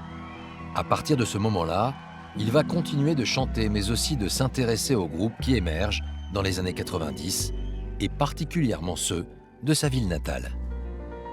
Qu'il est loin mon pays, qu'il est loin. Les Toulousains Mousse et Hakim, du groupe Zebda, sont originaires du même quartier que lui. C'était pour nous la plus grande vedette du quartier des Minimes. D'ailleurs, chaque fois qu'on entendait la chanson Toulouse et qu'on entendait la brique rouge des Minimes, on était enfant, mais on frissonnait en se disant « il parle de nous ». Et la brique rouge des Minimes. Allez les gars, vous avez promis le soleil. On peut vous dire ce soir, on en va sommeil. Tombez la chemise à tomber là. Tombez la chemise à tomber là. Avec leur tube, Tomber la chemise, le groupe toulousain décomplexé va faire chanter et danser toute la France. Les jeunes chanteurs rencontrent leur idole lors d'un dîner et le courant passe immédiatement. Ce souvenir reste inoubliable pour les 2 frères. Il était bienveillant comme un ami très proche ou un grand frère. Je pense que c'est ce côté un peu filiation au niveau de la gouaille, de l'accent. C'est de nous permettre d'exister comme ça avec cet accent-là et de nous décomplexer finalement. Nous a détendu, oui. Claude Nougaro veut leur faire un cadeau. Mousse et Hakim ont gardé précieusement le manuscrit de la chanson Bottes de banlieue. Ils se souviennent très bien du jour où Claude Nougaro a écrit les paroles devant eux. Il met la main dans sa poche, il sort une enveloppe, un stylo, et c'est parti. Quand il écrit ce texte de tête, en le regardant l'écrire, un vendredi 13 décembre 2002, on se dit, il a 18 000 textes dans sa tête, et celui-là, il est pour nous. On est comme des enfants. C'est comme si Picasso nous avait fait un dessin sur une nappe. C'est ça. visiter l'état des lieux. J'ai mis mes bottes de banlieue. J'ai fait 10 pas, peut-être 12. Ça loupe pas. Je tombe à Toulouse. Tombe à Toulouse, oui, je tombe à Toulouse. Tombe à Toulouse, oui, je tombe à Toulouse. Tombe à Toulouse, oui, je tombe à Toulouse. Tombe à Toulouse, oui, je tombe à Toulouse. Claude Nougaro a écrit pour la génération d'après, tout comme Charles Aznavour, qui a été le parolier de Johnny Hallyday. L'artiste a toujours soutenu les jeunes qui débutent car lui-même a mis des années à s'imposer dans la chanson. David, il fallait un homme de poids pour remettre le dernier trophée, un des plus prestigieux de la soirée, l'artiste-interprète de l'année. Le président Charles Aznavour, Pascal Obispo et Florent Pagny. C'est le jeune homme de la soirée, c'est monsieur Charles Aznavour. Charles. En 1997, monsieur Charles, 72 ans, fête ses 56 ans de carrière. Il reçoit ce soir-là la victoire de l'artiste masculin de l'année. Et pour lui, cette récompense a valeur de revanche. Charles Aznavour, interprète de l'année.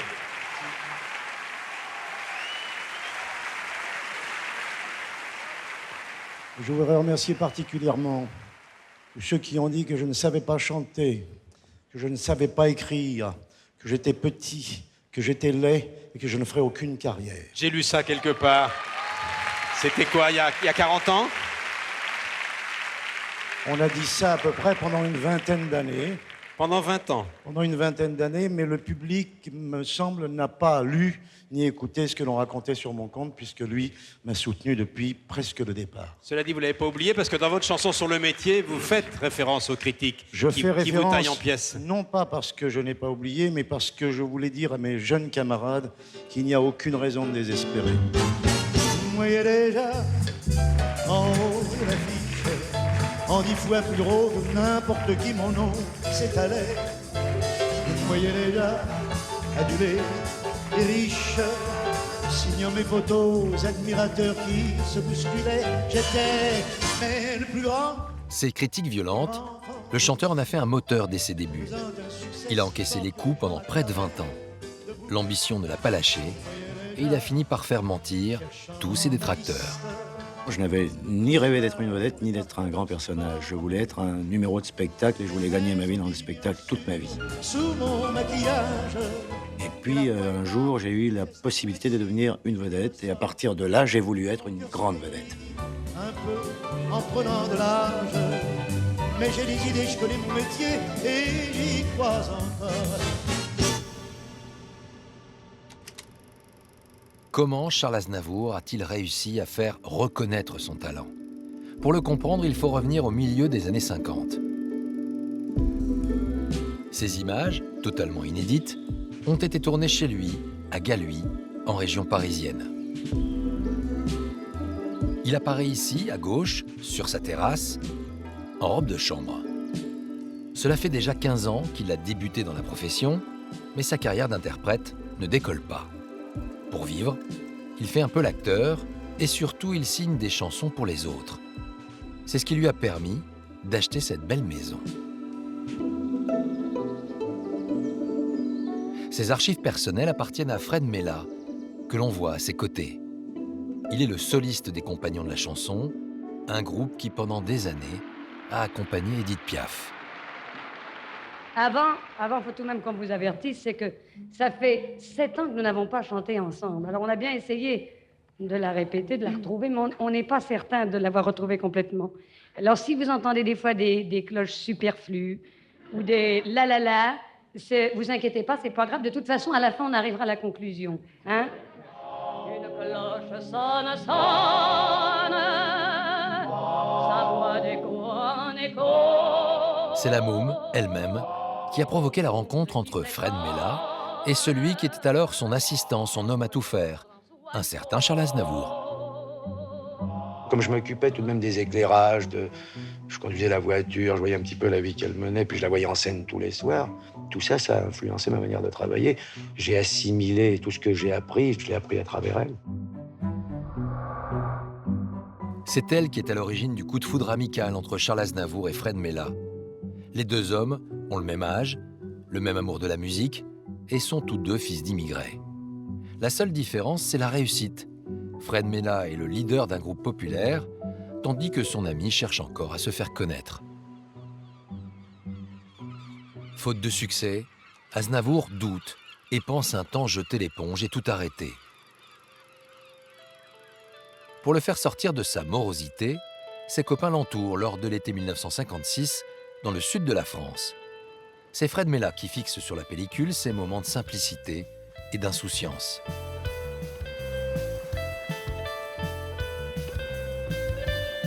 Au programme, bain de soleil, jeux de plage et une initiation à la plongée sous-marine.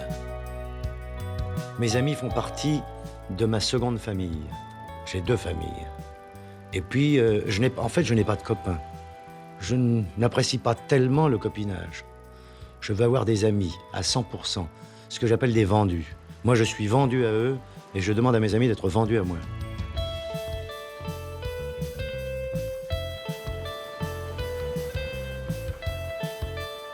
Charles Aznavour est toujours entouré de sa famille. Il est ici avec son père, Misha, ancien chanteur en Arménie qui a renoncé à son métier en se réfugiant en France.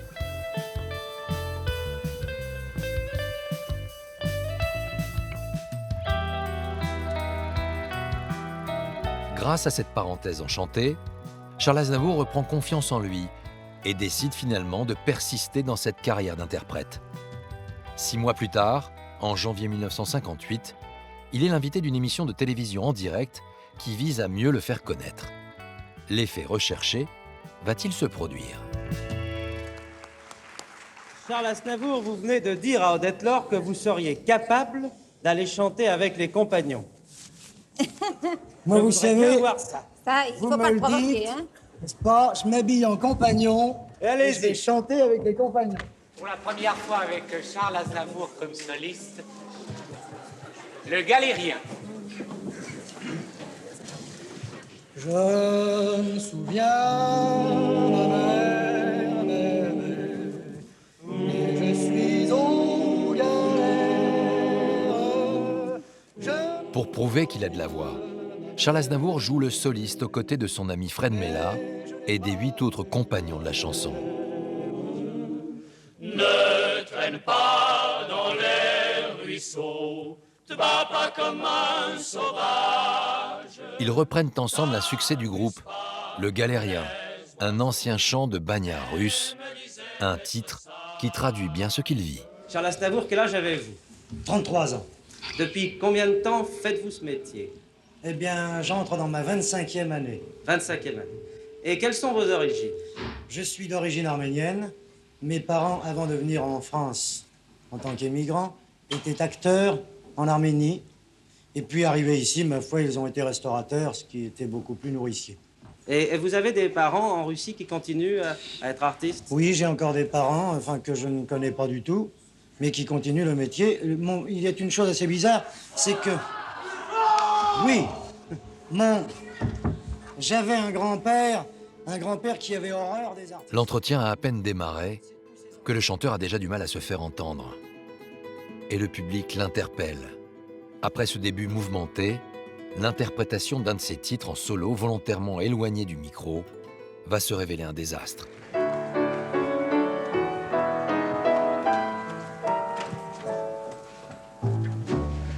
Si je l'avais plus, plus qu'une heure à vivre, une heure et pas plus. Je voudrais la vivre au creux de ton lit, car j'aurais, mamie, ma peur à combattre, penché sur ta vie. Vous êtes tout petit. Oui. Vous n'avez pas beaucoup de cheveux sur le front. Maintenant, oui. Vous n'avez pas de voix. Et vous chantez des chansons d'amour. Là, attention, on dit que j'ai pas de voix, mais si, j'ai tout de même de la voix. Naturellement, j'ai un voile sur la voix, mais l'étendue est très grande. C'est tout de même extraordinaire que vous soyez chanteur, non? Oui, je pense. La charge est violente. Combien de temps va-t-il encore supporter cet acharnement contre lui?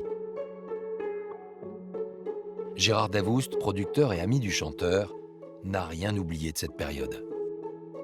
Il y a eu des titres de journaux qui étaient ah, maintenant, on fait chanter les infirmes parce qu'il n'avait pas de voix. Il y a eu des jeux de mots à l'anglaise, is no voice. C'est terrible ce qu'il a pu endurer à cette époque-là. Si on chante et on n'a pas besoin de micro. Et si on a un micro, c'est une prothèse, et donc ça prouve bien qu'on est infirme. Malgré ces attaques, Charles s'accroche à son désir de carrière. Le 12 décembre 1960, il décide de se donner une dernière chance dans la salle parisienne de l'Alhambra. Nous avons retrouvé un document amateur de l'époque. Il chante pour la première fois « Je me voyais déjà ». L'histoire d'un jeune artiste qui n'arrive pas à se faire une place. La sienne. Je me voyais déjà en haut de l'affiche, en 10 fois plus gros que n'importe qui, mon nom s'étalait. Je me voyais déjà adulé et riche, signant mes photos aux admirateurs qui se bousculaient. J'étais le plus grand des grands fantaisistes, faisant un succès si fort que les gens m'acclamaient debout. Je me voyais déjà cherchant dans ma liste celle qui le soir pourrait par faveur se pendre à mon cou. Tout d'un coup, le métier l'a découvert et a été bluffé par son invention qui était de montrer l'artiste qui se prépare en scène, et qui enfile sa veste, qui met sa cravate tout en chantant. Ça avait stupéfié tout le monde. Et c'est grâce à cette mise en scène qu'ils se sont dit, finalement, il chante pas si mal que ça. La salle est conquise. Et dès lors, les journalistes ne vont plus le traiter de la même manière. Charles Aznavour se fait une place dans la cour des grands.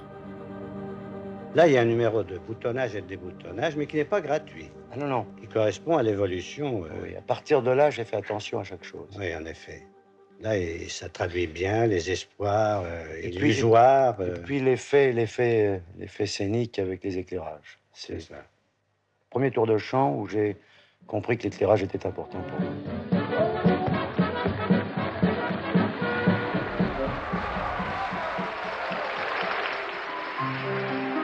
Cette mise en scène et cette gestuelle unique vont devenir la marque de fabrique de Charles Aznavour dans ses tours de chant. Il est le comédien de ses chansons. Il casse tous les codes et révolutionne la façon de se produire en public. Je vous parle d'un temps que les moins de 20 ans ne peuvent pas connaître. Montmartre en ce temps-là accrochait des lilas jusque sous nos fenêtres, et si l'humble garni qui nous servait de nid ne payait pas de mine.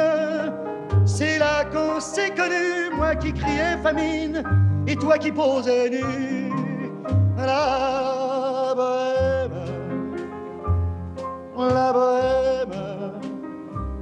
ça voulait dire on est heureux. Serge Malik est guitariste. Il a accompagné l'artiste en concert et se souvient de cette manière d'habiter et d'incarner ses chansons. Je crois qu'il a commencé cette gestuelle grâce à Édith Piaf. Il faisait toujours les mêmes gestes, chaque jour le même geste répété et jamais interprété de la même manière. Il fallait toujours qu'il s'adapte au public et qu'il s'adapte à l'ambiance et à l'esprit du titre au moment précis où il interprétait. Il jouait une pièce de théâtre à chaque titre. Épuisé, mais ravi, fallait-il que l'on s'aime et qu'on aime la vie. Après 20 ans d'attaques en règle et d'espoirs déçus, Charles Aznavour réussit enfin à imposer sa voix et son style. Il n'aura de cesse tout au long de sa carrière de vouloir se démarquer. Votre voix a été très discutée. Est-ce que je peux vous demander si vous l'aimez? En tout cas, elle m'est très utile. Il faut vous dire qu'au début, on m'a dit, avec cette voix-là, tu ne pourras jamais réussir. Et puis par la suite, on m'a dit, si tu n'avais pas eu cette voix-là, tu n'aurais jamais réussi. Alors je me pose la question maintenant, qu'est-ce qui m'a fait réussir? Il sait que le plus dur est maintenant de tenir. Il va tout faire pour ne jamais retomber. Pendant les années 60 qui suivent, Fred Mella continue de documenter l'ascension de son ami. Lors de séances de travail, il prend des photos comme ici avec Gilbert Bécaud. Car Charles Aznavour ne cessera d'écrire et d'offrir des succès aux autres interprètes. En 1961, il signe pour un jeune chanteur de 18 ans un titre qui sera son premier tube.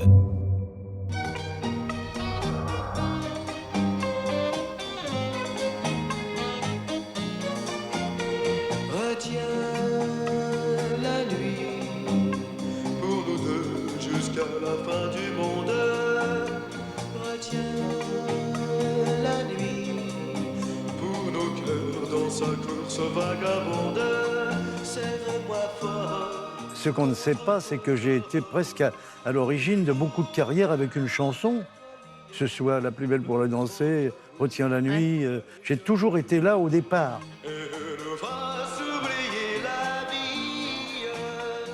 Charles Aznavour, pour moi, ça a toujours été un petit peu comme mon père spirituel.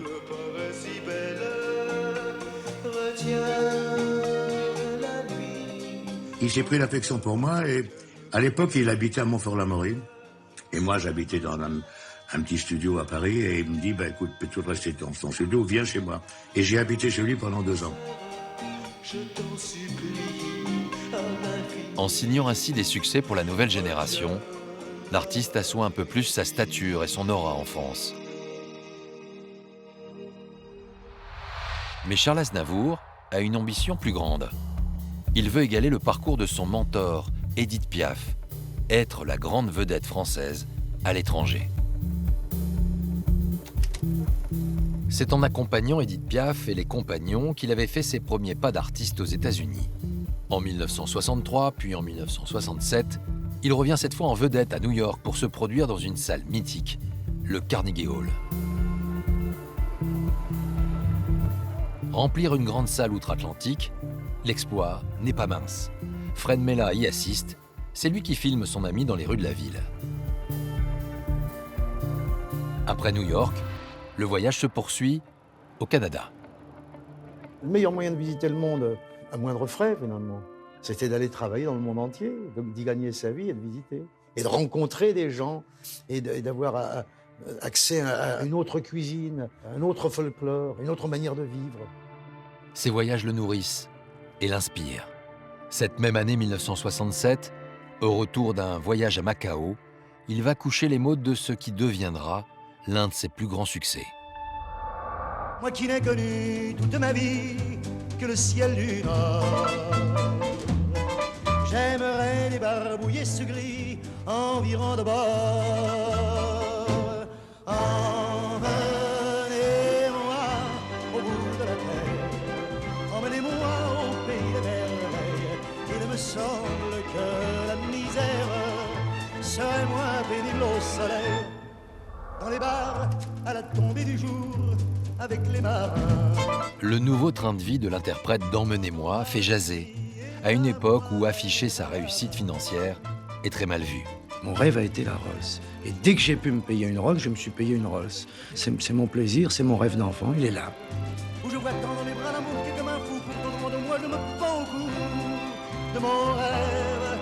Quand les bars ferment, que les marins rejoignent leur... On a voulu faire de moi un homme d'affaires parce que c'était beaucoup plus photogénique, publicitairement parlant.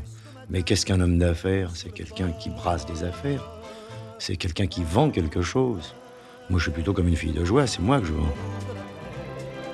Emmenez-moi au pays des merveilles. Il me semble que la misère serait moins pénible au soleil.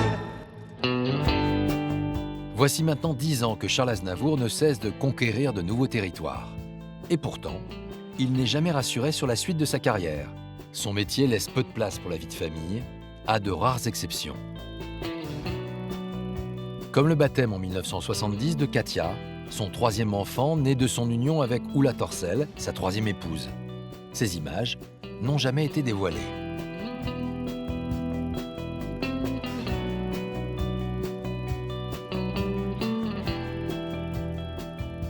J'ai tout fait pour réussir ma vie d'homme. Et c'est ce que je suis en train de réussir. Ma vie d'homme marié, ma vie d'ami, et ma vie de père de famille.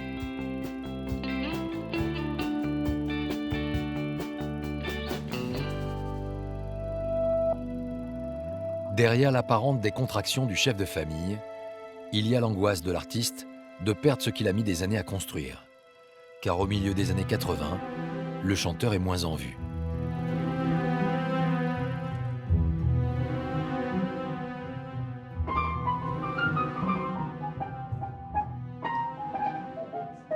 À 62 ans, il se bat toujours pour conserver son statut de vedette internationale.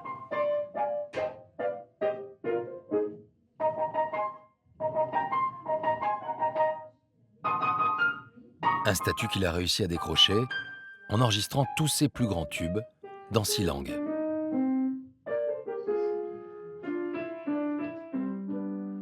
Je travaille sans arrêt. Seulement, les gens pensent toujours que si eux ne nous voient pas, on ne fait plus rien. Mais faire une rentrée à Paris, ou faire une rentrée à Broadway, ou faire une rentrée en Italie, c'est toujours une rentrée. Il s'est installé en Suisse avec sa tribu. Katia est maintenant une jeune fille de 17 ans. Il est parti, Michel, chercher.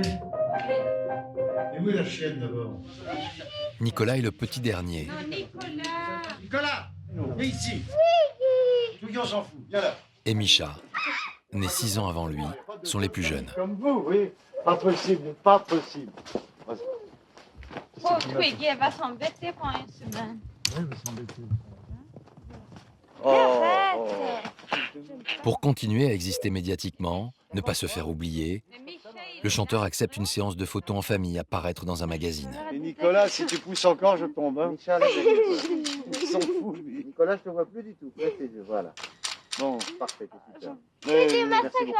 Allez, ça faut Sophie. Mettez-moi le camp que je ne vous vois plus. J'en ai marre de vous tous. Allez. Le photographe François d'Armigny a suivi la folle vie de Charles Aznavour pendant 30 ans. En octobre 2008, il propose au chanteur de 84 ans d'organiser une séance photo, simplement pour le plaisir de réaliser quelques portraits.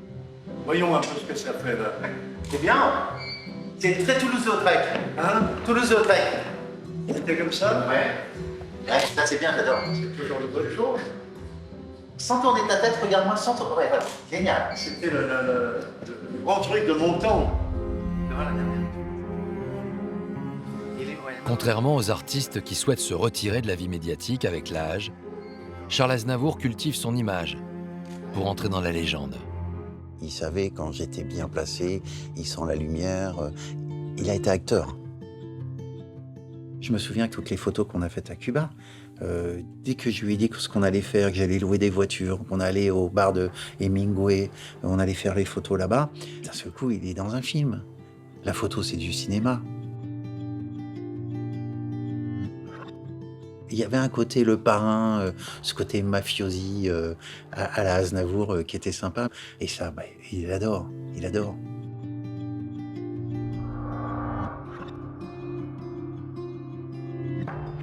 En 2009, les deux hommes se retrouvent lors de l'enregistrement du 49e album studio de Charles Aznavour. Nous sommes là, au studio Guillaume Tell, et nous sommes avec le piano sur lequel nous avons fait la photo de la pochette d'album de jazz. Et vous êtes là, dans l'axe que j'avais pris pour faire cette photo. Ouais, ce qu'il aimait, c'est tout de suite se mettre au piano et il se met à jouer. Il se met dans sa bulle et voilà, il est dans sa créativité, ce qu'il fait tous les jours, tous les matins, à 9h, c'est précis. Il était en permanence dans la perfection et une rigueur, une exigence sur lui-même incroyable. Il aimait le parfait, quoi. Son envie permanente de créer et sa capacité à s'intéresser à de jeunes artistes feront de lui un chanteur salué par toutes les générations.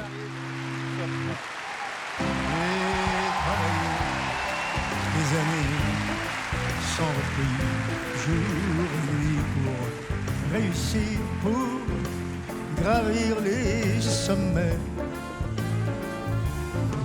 en oubliant souvent dans ma course contre le temps, mes amis, mes amours, mes emmerdes. À cas perdu. Charles Aznavour, qui a mis tant d'années à s'attirer les faveurs du public, n'imagine pas vivre éloigné de la scène. En 2015, à 91 ans, l'auteur de 1400 chansons interprète encore quelques-uns de ses plus grands tubes lors de tournées à travers le monde. C'est navrant, mais je m'en accuse à présent. Mes amis, mes amours, mes emmerdes. 3 ans plus tard, en septembre 2018, un mois avant sa disparition, il est en studio à la demande de l'un de ses plus vieux amis, le chanteur Marcel Amont.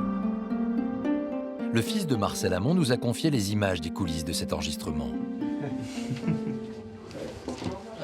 Je suis un peu en retard, mais Je suis vraiment ému que tu sois là. j'entends rien. Je dis, avec tout ce que tu fais, je suis vraiment ému que tu sois là. J'ai des journées chargées. Je me souviens que papa, ça l'avait beaucoup touché, ça l'avait beaucoup ému. Qu'Aznavour accepte, il est là pour faire plaisir, parce qu'il aime papa, parce qu'il le respecte. Fier non, mais content, oui. Les gens comme ça prend encore plus de valeur. Quand on sait qu'ils vous font pas de grandes déclarations pendant 40 ans et tout, vous l'appelez, vous lui dites j'ai besoin de toi pour un duo, pas de problème, j'arrive. Charles Aznavour lui a écrit une quinzaine de titres dans les années 60. Ça fait longtemps que ça fait longtemps que je connais Charles Aznavour et il m'épate tout le temps. Il m'avait dit ce jour-là, je te donne cette chanson parce qu'elle n'est pas pour moi. Et j'avais découvert à l'époque, parce qu'il y a longtemps, que Charles Aznavour écrit des chansons qui ne sont pas pour lui. Mais je peux pas me charrier moi-même. Il peut pas se charrier lui-même, comme il dit. Et ça, c'est une chanson qui faisait, donnez-moi la. Si je devais mourir d'amour chaque fois que je pense mourir d'amour. C'était une parodie à la fois des Platters et de Charles Aznavour. Très bien, 10 sur 10. Alors là, on va le découper complètement. 53 ans plus tard, pour un album spécial de duo, les deux amis vont enregistrer un grand succès de Marcel Amont, signé Charles Aznavour, le Mexicain. J'ai soif du tonnerre, il faudrait trouver un gars pour jouer un verre en 3 coups de dé. Je ne vois que des fauchés tout autour de moi, et d'ailleurs ils ont l'air de tricher, aussi bien que moi. Et pourtant je l'ai gosié comme du buvard, ça m'arrangerait mourement, oui. S'il pouvait pleuvoir. Alors là, je suis mal parti. Bon, écoute Charles, on est indulgent, mais c'est quand même un métier, la chansonnette, je te le signale. Oui, c'est que je ne m'en souviens plus, moi, de la musique. Ça fait pas si longtemps. Elle a combien d'années, cette fillette? Elle est sortie en 62, ça ne te rajeunit pas tout ça. Ça ne me vieillit pas.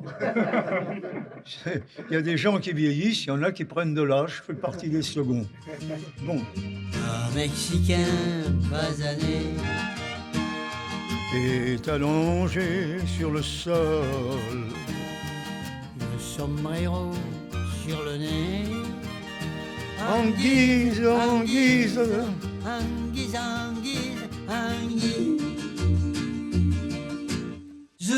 de parasol. Hombre. Hasta pronto, hasta sempre. Bon, on va écouter ça. C'est peut-être superbe, mais c'est peut-être de la merde. Il vaut mieux l'écouter. Hein.